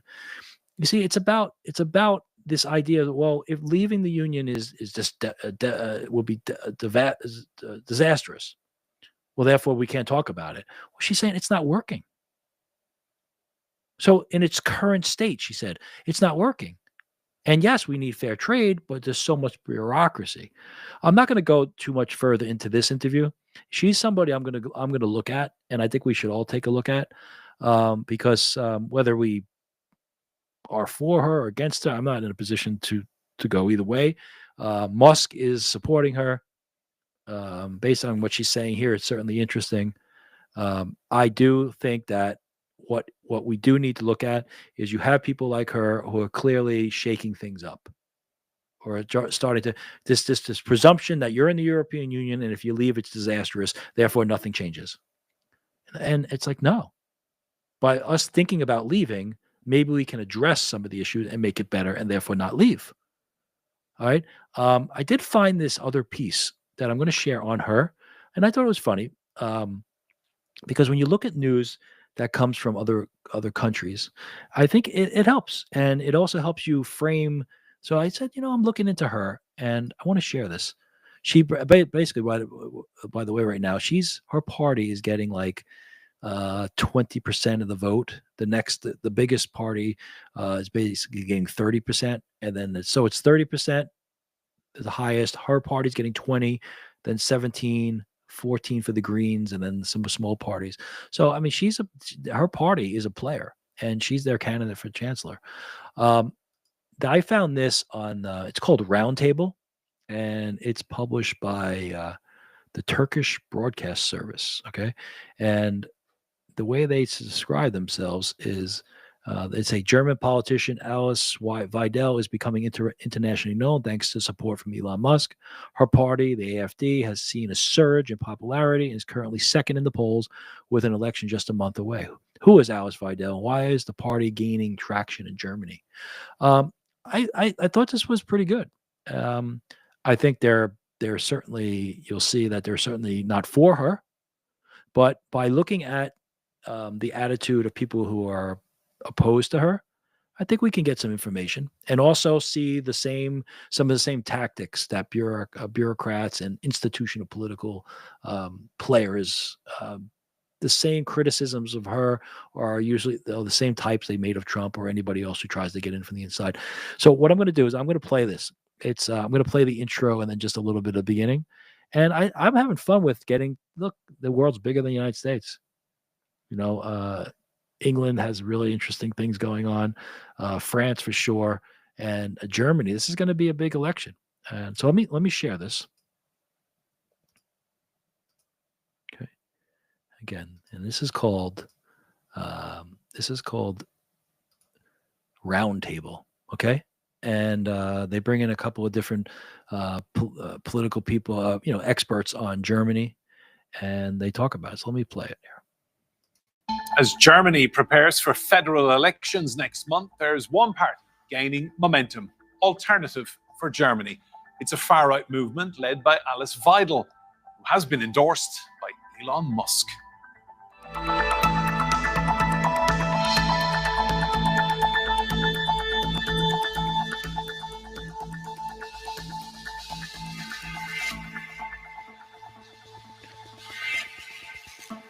Hello and welcome to Roundtable. I'm Enda Brady. Now, German politician Alice Weidel is becoming internationally very well known thanks to support from Elon Musk. Her party, the AfD, has seen a surge in popularity and is currently second in the polls with an election just over a month away. So, who is she and why is her party gaining traction in Germany? She's been officially approved as the AfD's candidate for Germany's upcoming election. A move which thousands of protesters attempted to disrupt. Alice Weidel has seen a surge in popularity in Germany, with her name now known internationally thanks to the world's richest man. Last week, the pair live-streamed a 70-minute conversation on X, viewed by millions.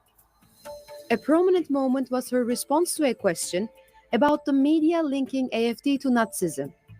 The biggest success after that terrible era in our history was to label Adolf Hitler as right and conservative. He was exactly the opposite. He wasn't a conservative. He wasn't a libertarian. He was a communist, socialist guy. So, full stop, no more comment on that. Musk has been forthright in endorsing the AfD, but his tactics, including live streaming its conference and the X conversation, has been monitored by the European Commission for election interference and a possible breach of digital rules. If you are unhappy with the situation, you must vote for change.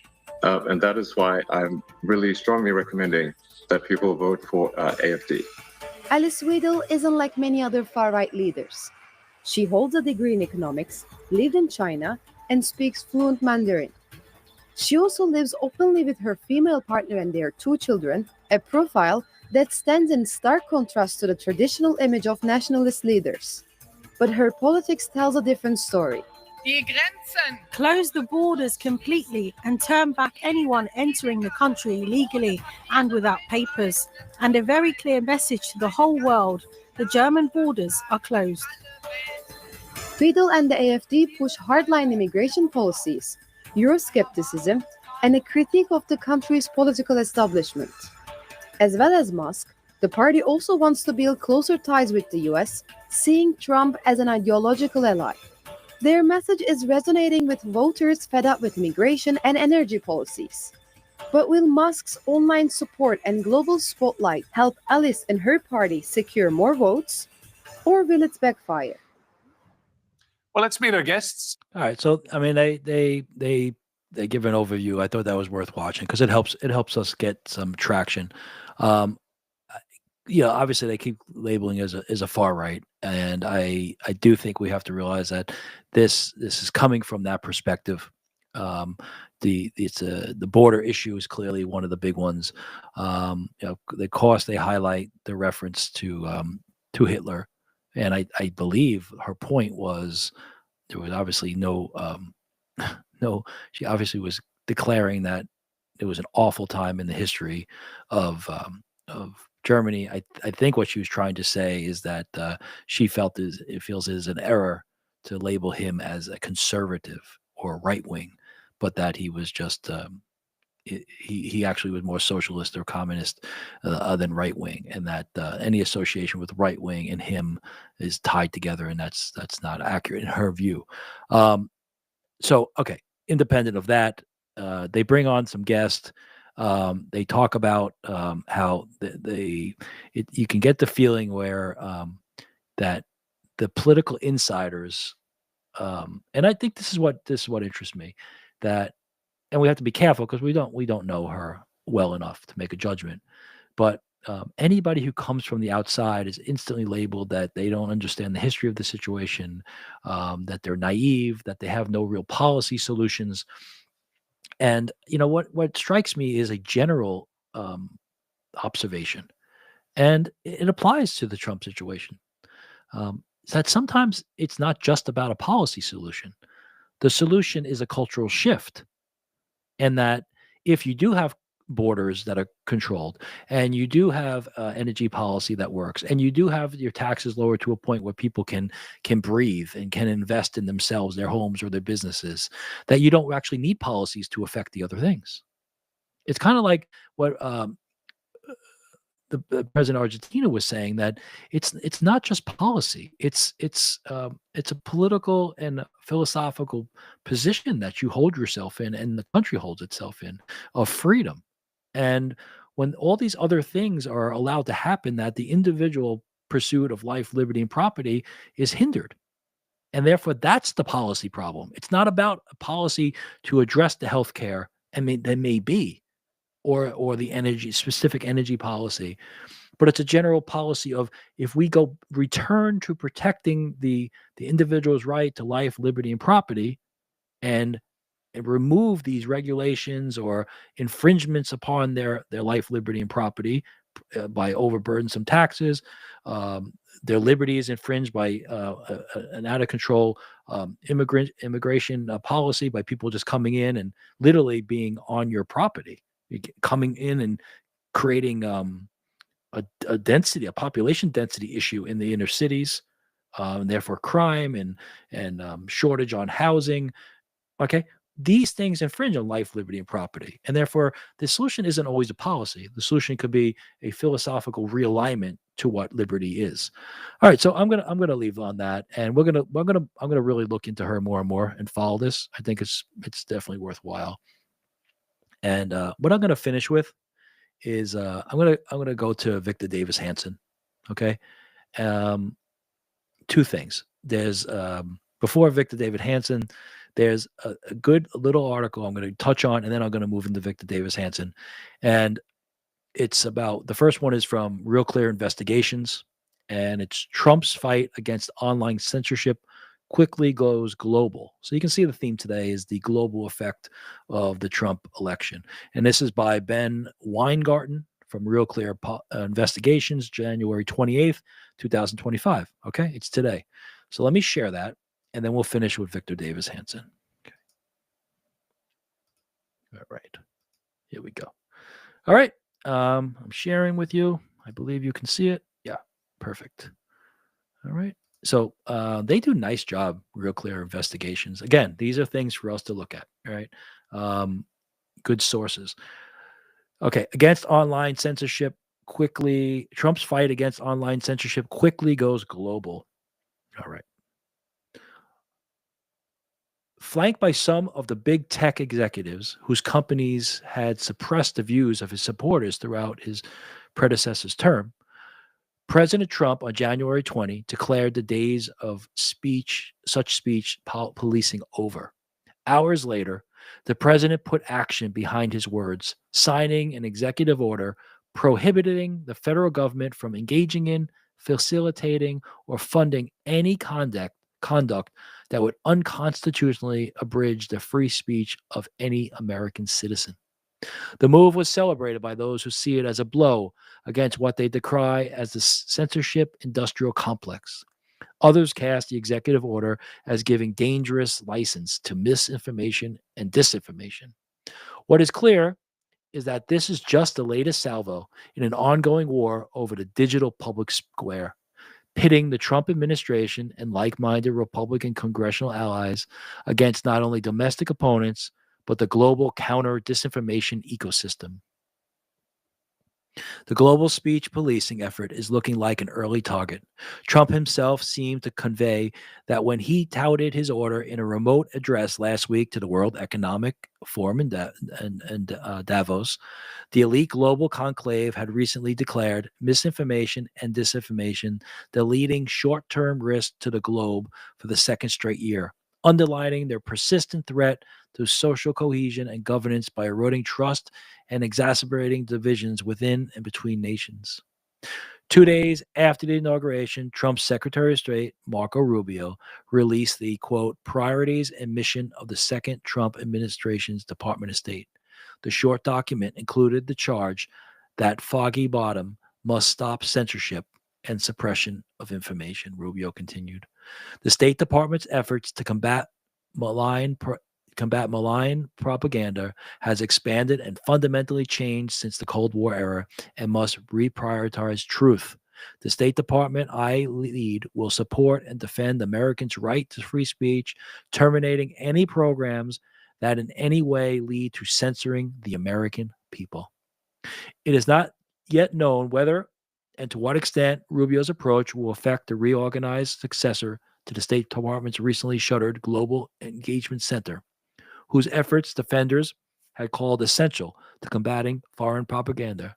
Critics have dismissed the reorganization of an office that funded entities targeting disfavored domestic speech as an effort to simply rebrand and persist. The State Department did not respond to Real Clear Politics investigation inquiries in connection with this story. Okay, so that's all I'm going to leave on that. So it's important. It's important to see that Trump is leading with this. He was championing free speech before an elite conclave that calls misinformation and disinformation a top global threat. So just like the president of Argentina is taking on Davos, so is Trump, because they're saying misinformation is a global threat, and he's going the opposite, saying, we need to stop censorship. And Rubio, as Secretary of State, is saying that he will. So let me also quickly share his executive order. I think it's great to look at these orders directly. Let me see. Here it is. Let me share it with you. Here's Trump's executive order. And let's look at the first paragraph. From the White House, presidential action, ending the weaponization of the federal government. Executive order, January 20th, 2025, signed the day of his inauguration. But the authority vested in me as president by the Constitution and the laws of the United States of America and Section 301 of Title III United States Code is hereby ordered as follows. Here's the purpose. The American people have witnessed the previous administration engage in a systematic campaign against its perceived political opponents, weaponizing the legal force of numerous federal law enforcement agencies and the intelligence community against those perceived political opponents in the form of investigations, prosecutions, civil enforcement actions, and other related actions. These actions appear oriented more toward inflicting political pain than toward pursuing actual justice or legitimate governmental objectives. Many of these activities appear to be inconsistent with the Constitution and or the laws of the United States, including those activities directed at parents protesting at school board meetings, Americans who spoke out against the previous administration's actions, and Americans who were simply exercising constitutionally protected rights. So he's executive order. This is going to be a major front in his battle, all right, in his battle to restore what Americans hold dear. And of course, it's consistent with Musk's position too.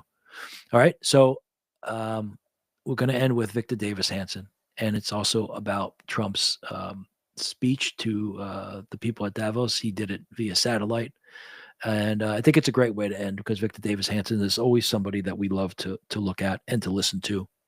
And this will wrap up the whole day, the whole theme. And I think it's really refreshing. It's refreshing to think that, as the president of Argentina said, he's not alone. We're not alone. We're not alone. The United States isn't alone in this movement. And that gives us more power. And we also could see how the relationship with China and Russia can really begin to thaw and deepen in a positive way, which will help with our negotiation with Iran and stopping them from getting a bomb, which of course, the prospect of the people of the Middle East living in peace increases, especially our closest ally, Israel, and stopping having the hostages released and stopping the war. So all this is really moving in the mind of the Finnish president that Trump's major objective is peace. He wants peace, and he wants America to remain a superpower. And can we disagree with that? We want peace, and we want America to remain as a superpower.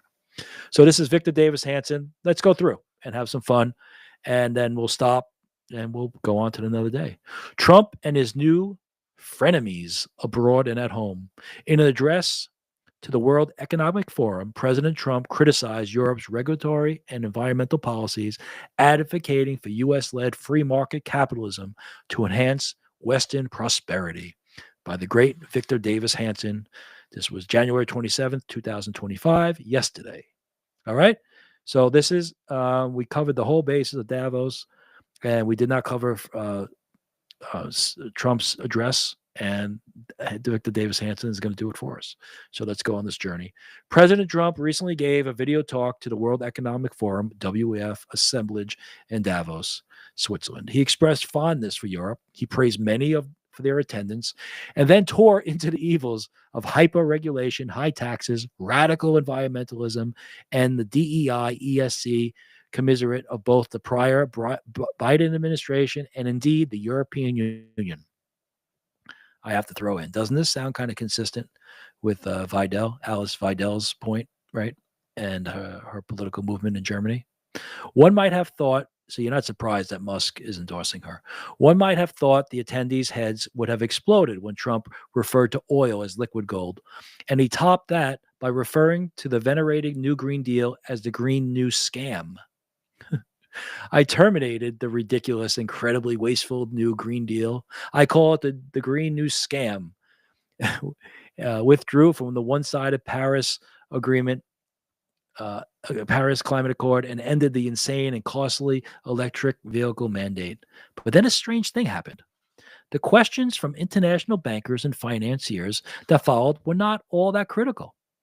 In fact, one could categorize them as curious and carefully encouraging. So what prompts the polite European reception to such green and economic heresy? A careful hearing of Trump's entire speech would reveal it was not confrontational. It was not as confrontational as much as aspirational. He was trying to envision a new European partnership, albeit one under American leadership. Under our leadership, America is back and open for business.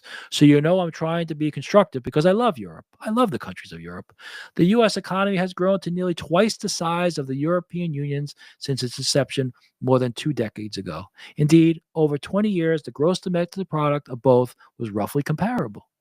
European energy costs are constantly, that's an amazing fact, right? Look at that. So 20 years ago, the European Union European Union came into existence. The GDP, gross domestic product of the U.S. and the European was about the same. But since then, the U.S. economy has grown to nearly twice the size of the European Union's. Is that crazy? We were about this European Union GDP as a whole and the United States 20 years ago about the same.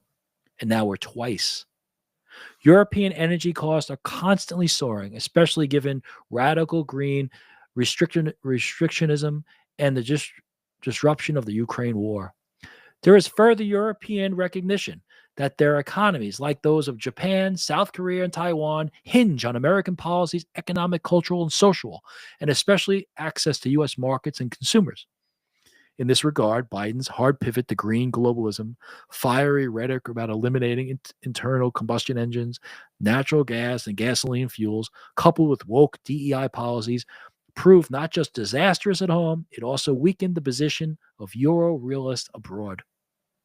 During the Biden years, Western allies abroad felt they had to fall in line with a strange, quirky new America. Under Biden, the U.S. seemed to rush well leftward of even Europe, undermining European traditionalist free marketers and economic and cultural conservatives who had been slowly gaining ascendance. The wounded European money people at Davos were essentially saying to Trump that socialism may be an affordable temporary boutique diversion in traditional capitalist America, but an already inert, static, neo-socialist Europe, such an American hard shift to the left has proved disastrous. Isn't it funny, the word disastrous? Because that interviewer with Weidel, saying that most mainstream politicians think that Germany leaving the EU would be disastrous. And yet, look at the EU. Since the countries of Europe came together to form the EU as a whole had the same GDP, roughly the same GDP as the United States 20 years ago. And now that the EU has been in existence for 20 years, as a whole, all the countries together, the European Union countries together, the United States has a GDP twice as much as the. So we've grown twice. We've doubled them. Isn't that already disastrous? Isn't the European economic model already disastrous if we've doubled them in 20 years and they're worried about Germany leaving the EU being disastrous? Do you see how they play the game? I don't know the stats. If that stat's real, that the EU and US were the same, and now 20 years later, we're twice them. Well, then how could you say the European Union itself has been a success? It sounds like it's already a disaster. So how much more disastrous can it be if Germany, maybe the most innovative and productive force in Europe, was to pull out and not have to spread the wealth or deal with the bureaucracy? I mean, I'm not pretending to understand the inner workings here. But if you fly up and you look down, you say, hey, that doesn't seem to make sense. It sounds like a disaster already. So it was such a Davos moment that the global financial grandees were politically stunned at Trump's call for a new golden age of American-led freer market capitalism. He promised not just to ensure lower interest rates, fiscal sobriety, fewer regulations, lower taxes, smaller government, and less state intervention in the economy, secure borders, and an end to illegal immigration. He went further to promise that these methods would ensure greater Western prosperity, security, and freedom, both American and European. Isn't that what we said in the beginning of the show? This idea, and it could be the critics, the comments, the negative thoughts about Trump, about if we act like, as Rubio said, does it make us stronger? Does it make us safer? Does it make us more prosperous? As if looking for those three ways to express our self-interest is a problem. And then the Finnish president basically said the same things. And my point is, if every government would act in their own interest for their sovereignty, their independence, and their territorial integrity, then you actually are in a better position to build strong bridges and alliances. Those make good allies because everybody's secure in who they are and everybody's honest and saying, I have to protect my own self-interest. And as president, I'll protect my country's self-interest. And my point was, if America does that and we protect our interests, the default byproduct without other countries will actually be benefited more. And that's what Trump is saying right here. He went further to promise that these methods, the methods to make America strong, secure, and prosperous, would ensure greater Western prosperity, security, and freedom, both American and European. It's counterintuitive to go the other direction. That you don't protect your own interest and you have an alliance with something. It's self-defeatist. It's in a sense, it's suicidal. It's parasitic. It's unhealthy. You must protect your own interest. Not to the point where you break the law or violate contracts or no. In fact, you don't go into those contracts or those relationships unless your interests are okay. Then I go in and you make an arrangement and then you stick to your word. The Finnish president, that piece that I talked about before, I think is so revealing and so refreshing and in many ways so encouraging that real leaders of significant nations are saying almost exactly the same thing Trump is saying about how he wants to lead the United States. Except when other countries point out their self-interest, nobody has a problem with it. When Trump points out that we want to act in our own self-interest, everybody acts as if he's a dictator and he's some cruel tyrant. No. The United States performing and acting toward that goal of self-interest in terms of security, strength, and prosperity will help the world more than we are helping it now. And there'll be moral clarity. There'll be economic clarity. There'll be stability. To know where you stand is the first thing you need to do. You can't shoot the free throw if you don't stand on the line. You got to know where you are. Our allies don't even know where we are.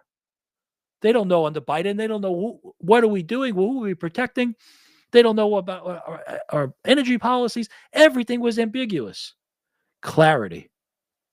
He promised not just Trump trashed past American censorship, political orthodoxies, deficit spending, inflation, and high interest. He summed up the Biden 4-year detour as culpable and wrong-headed. President Biden totally lost control of what was going on in our country. Stranger still, Trump located his pitch in ecumenical terms of a strong U.S. seeking to help Europe re-emerge to fulfill its natural potential. Amen, amen. See what he's saying? He's not just trying to free us. He wants to try help Europe get out of the malaise. God rest his soul, Jimmy Carter. But the malaise speech, Europe, 20 years. I'm going to repeat it. GDP the same as us 20 years ago. Now we're twice that. Twice what their GDP is. And Germany's worried about the disastrous effects if Germany was to pull out of the EU? No. This is the status quo.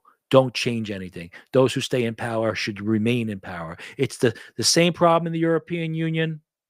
Control apparatus is the same problem in the bureaucracy of Washington, D.C. And Dodge is needed for Washington, D.C., and a version of Dodge is needed for European Union. And this idea that Musk allowing somebody to come on and speak and give an interview should be, again, I repeat, what alternative would there be? Are you going to tell a presidential candidate or a chancellor candidate to be chancellor that they can't speak to somebody on a social platform? See how dangerous it is? You need free speech unless it's like Trump said, Musk said, unless it's illegal, it has to be permitted. If a certain speech is declared illegal by the people of a government, the people vote on some, the representatives declare certain type of speech as illegal. Well, then I guess you can't promote that. Fine, but the degree of censorship that we see and still exists today on many platforms. I'm not saying which one, but there's one that they mark so many words controversial. It's unbelievable. The other day we did a thing on the Holocaust, and the word Holocaust was marked as controversial. Holocaust. How could the word Holocaust be controversial? How could you remember the Holocaust? How could you have Holocaust Remembrance Day when the word Holocaust is marked as controversial in your description? And therefore, if it's marked a controversial in description, it could be flagged and not promoted, not pushed out into the feed. Therefore, in a degree, censored. So you see, if a word is marked controversial, and therefore that post doesn't go into the feed, that's censorship. And think about what you're censoring. You're censoring a video that's promoting remembrance of the Holocaust and fighting against anti-Semitism. Do you see how it just marinated, an ugly marination of our society of the censorship, and it's still in there, and it's got to be worked out. Many of the bankers at Davos, in fact, wish Trump to double down on his promises. Here we go. Patrick Pouyanné, CEO of Total Energies, was not worried about Trump's grandiose plans to endorse fossil fuel production. Instead, his concern was only whether Trump could guarantee Europe could buy lots of his gas.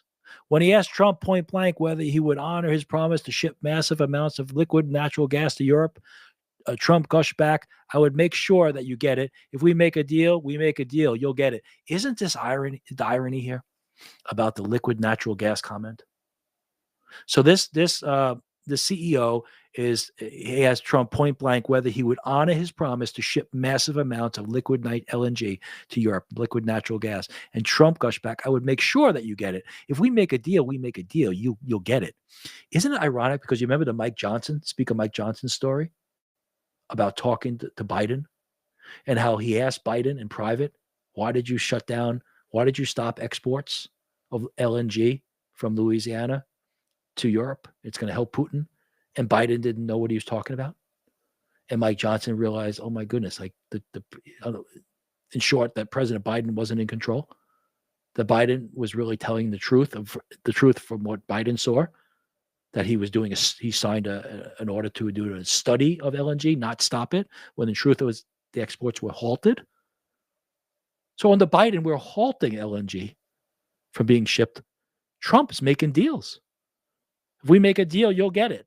Another European banker apparently was also worried about not about too much Trumpism, but apparently not enough. Quote, "We very much welcome your focus on deregulation and reducing bureaucracy. So my question is, what are your priorities in this regard, and how fast is this going to happen?" How fast? Trump's veritable messaging is now something like, "Make Europe great again, mega." and certainly not the old Obama idea that the U.S. is merely one unexceptional nation equal to all others. Nor is Trump's vision anything like the European effort to absorb failed European ideas about taxes, regulations, borders, and energy, and then amplify such dreary statism with an American veneer and boomerang the disastrous agenda back across the Atlantic. Instead, the Trump idea is to make Europe and the U.S. both stronger economically and militarily. He wants to supercharge the U.S. economy and offer Europe avenues to join the ride. In that regard, Trump's Davos speech was the foreign policy counterpart to his domestic appeal to tech giants like Elon Musk, Jeff Bezos, Mark Zuckerberg, and Apple's, and the CEOs of Apple, Google, and other Silicon Valley conglomerates. Under Biden's growing statist octopus, its tentacles were started to reach out and wrap around his once loyal multi-billionaire supporters in order to strangle them.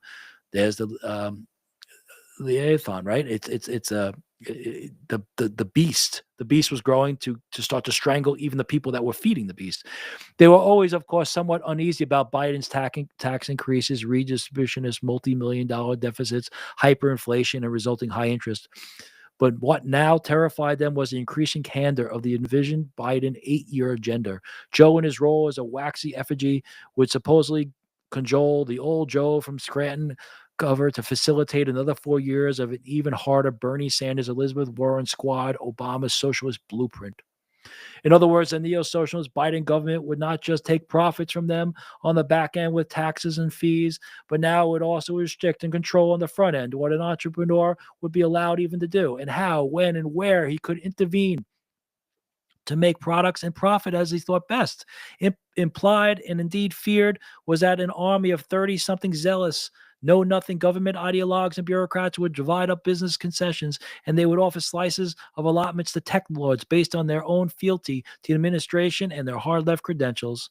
So future tech winners and losers would not be determined by talent or market successes, but by ideological purity, the usual historic framework where toadies and mediocre and the status quo triumph over mavericks, the fearless and the unorthodox. So finally, the tech giants, like the Euro capitalists, figured that Trump would unleash their animal spirits in a way more radically than any prior president.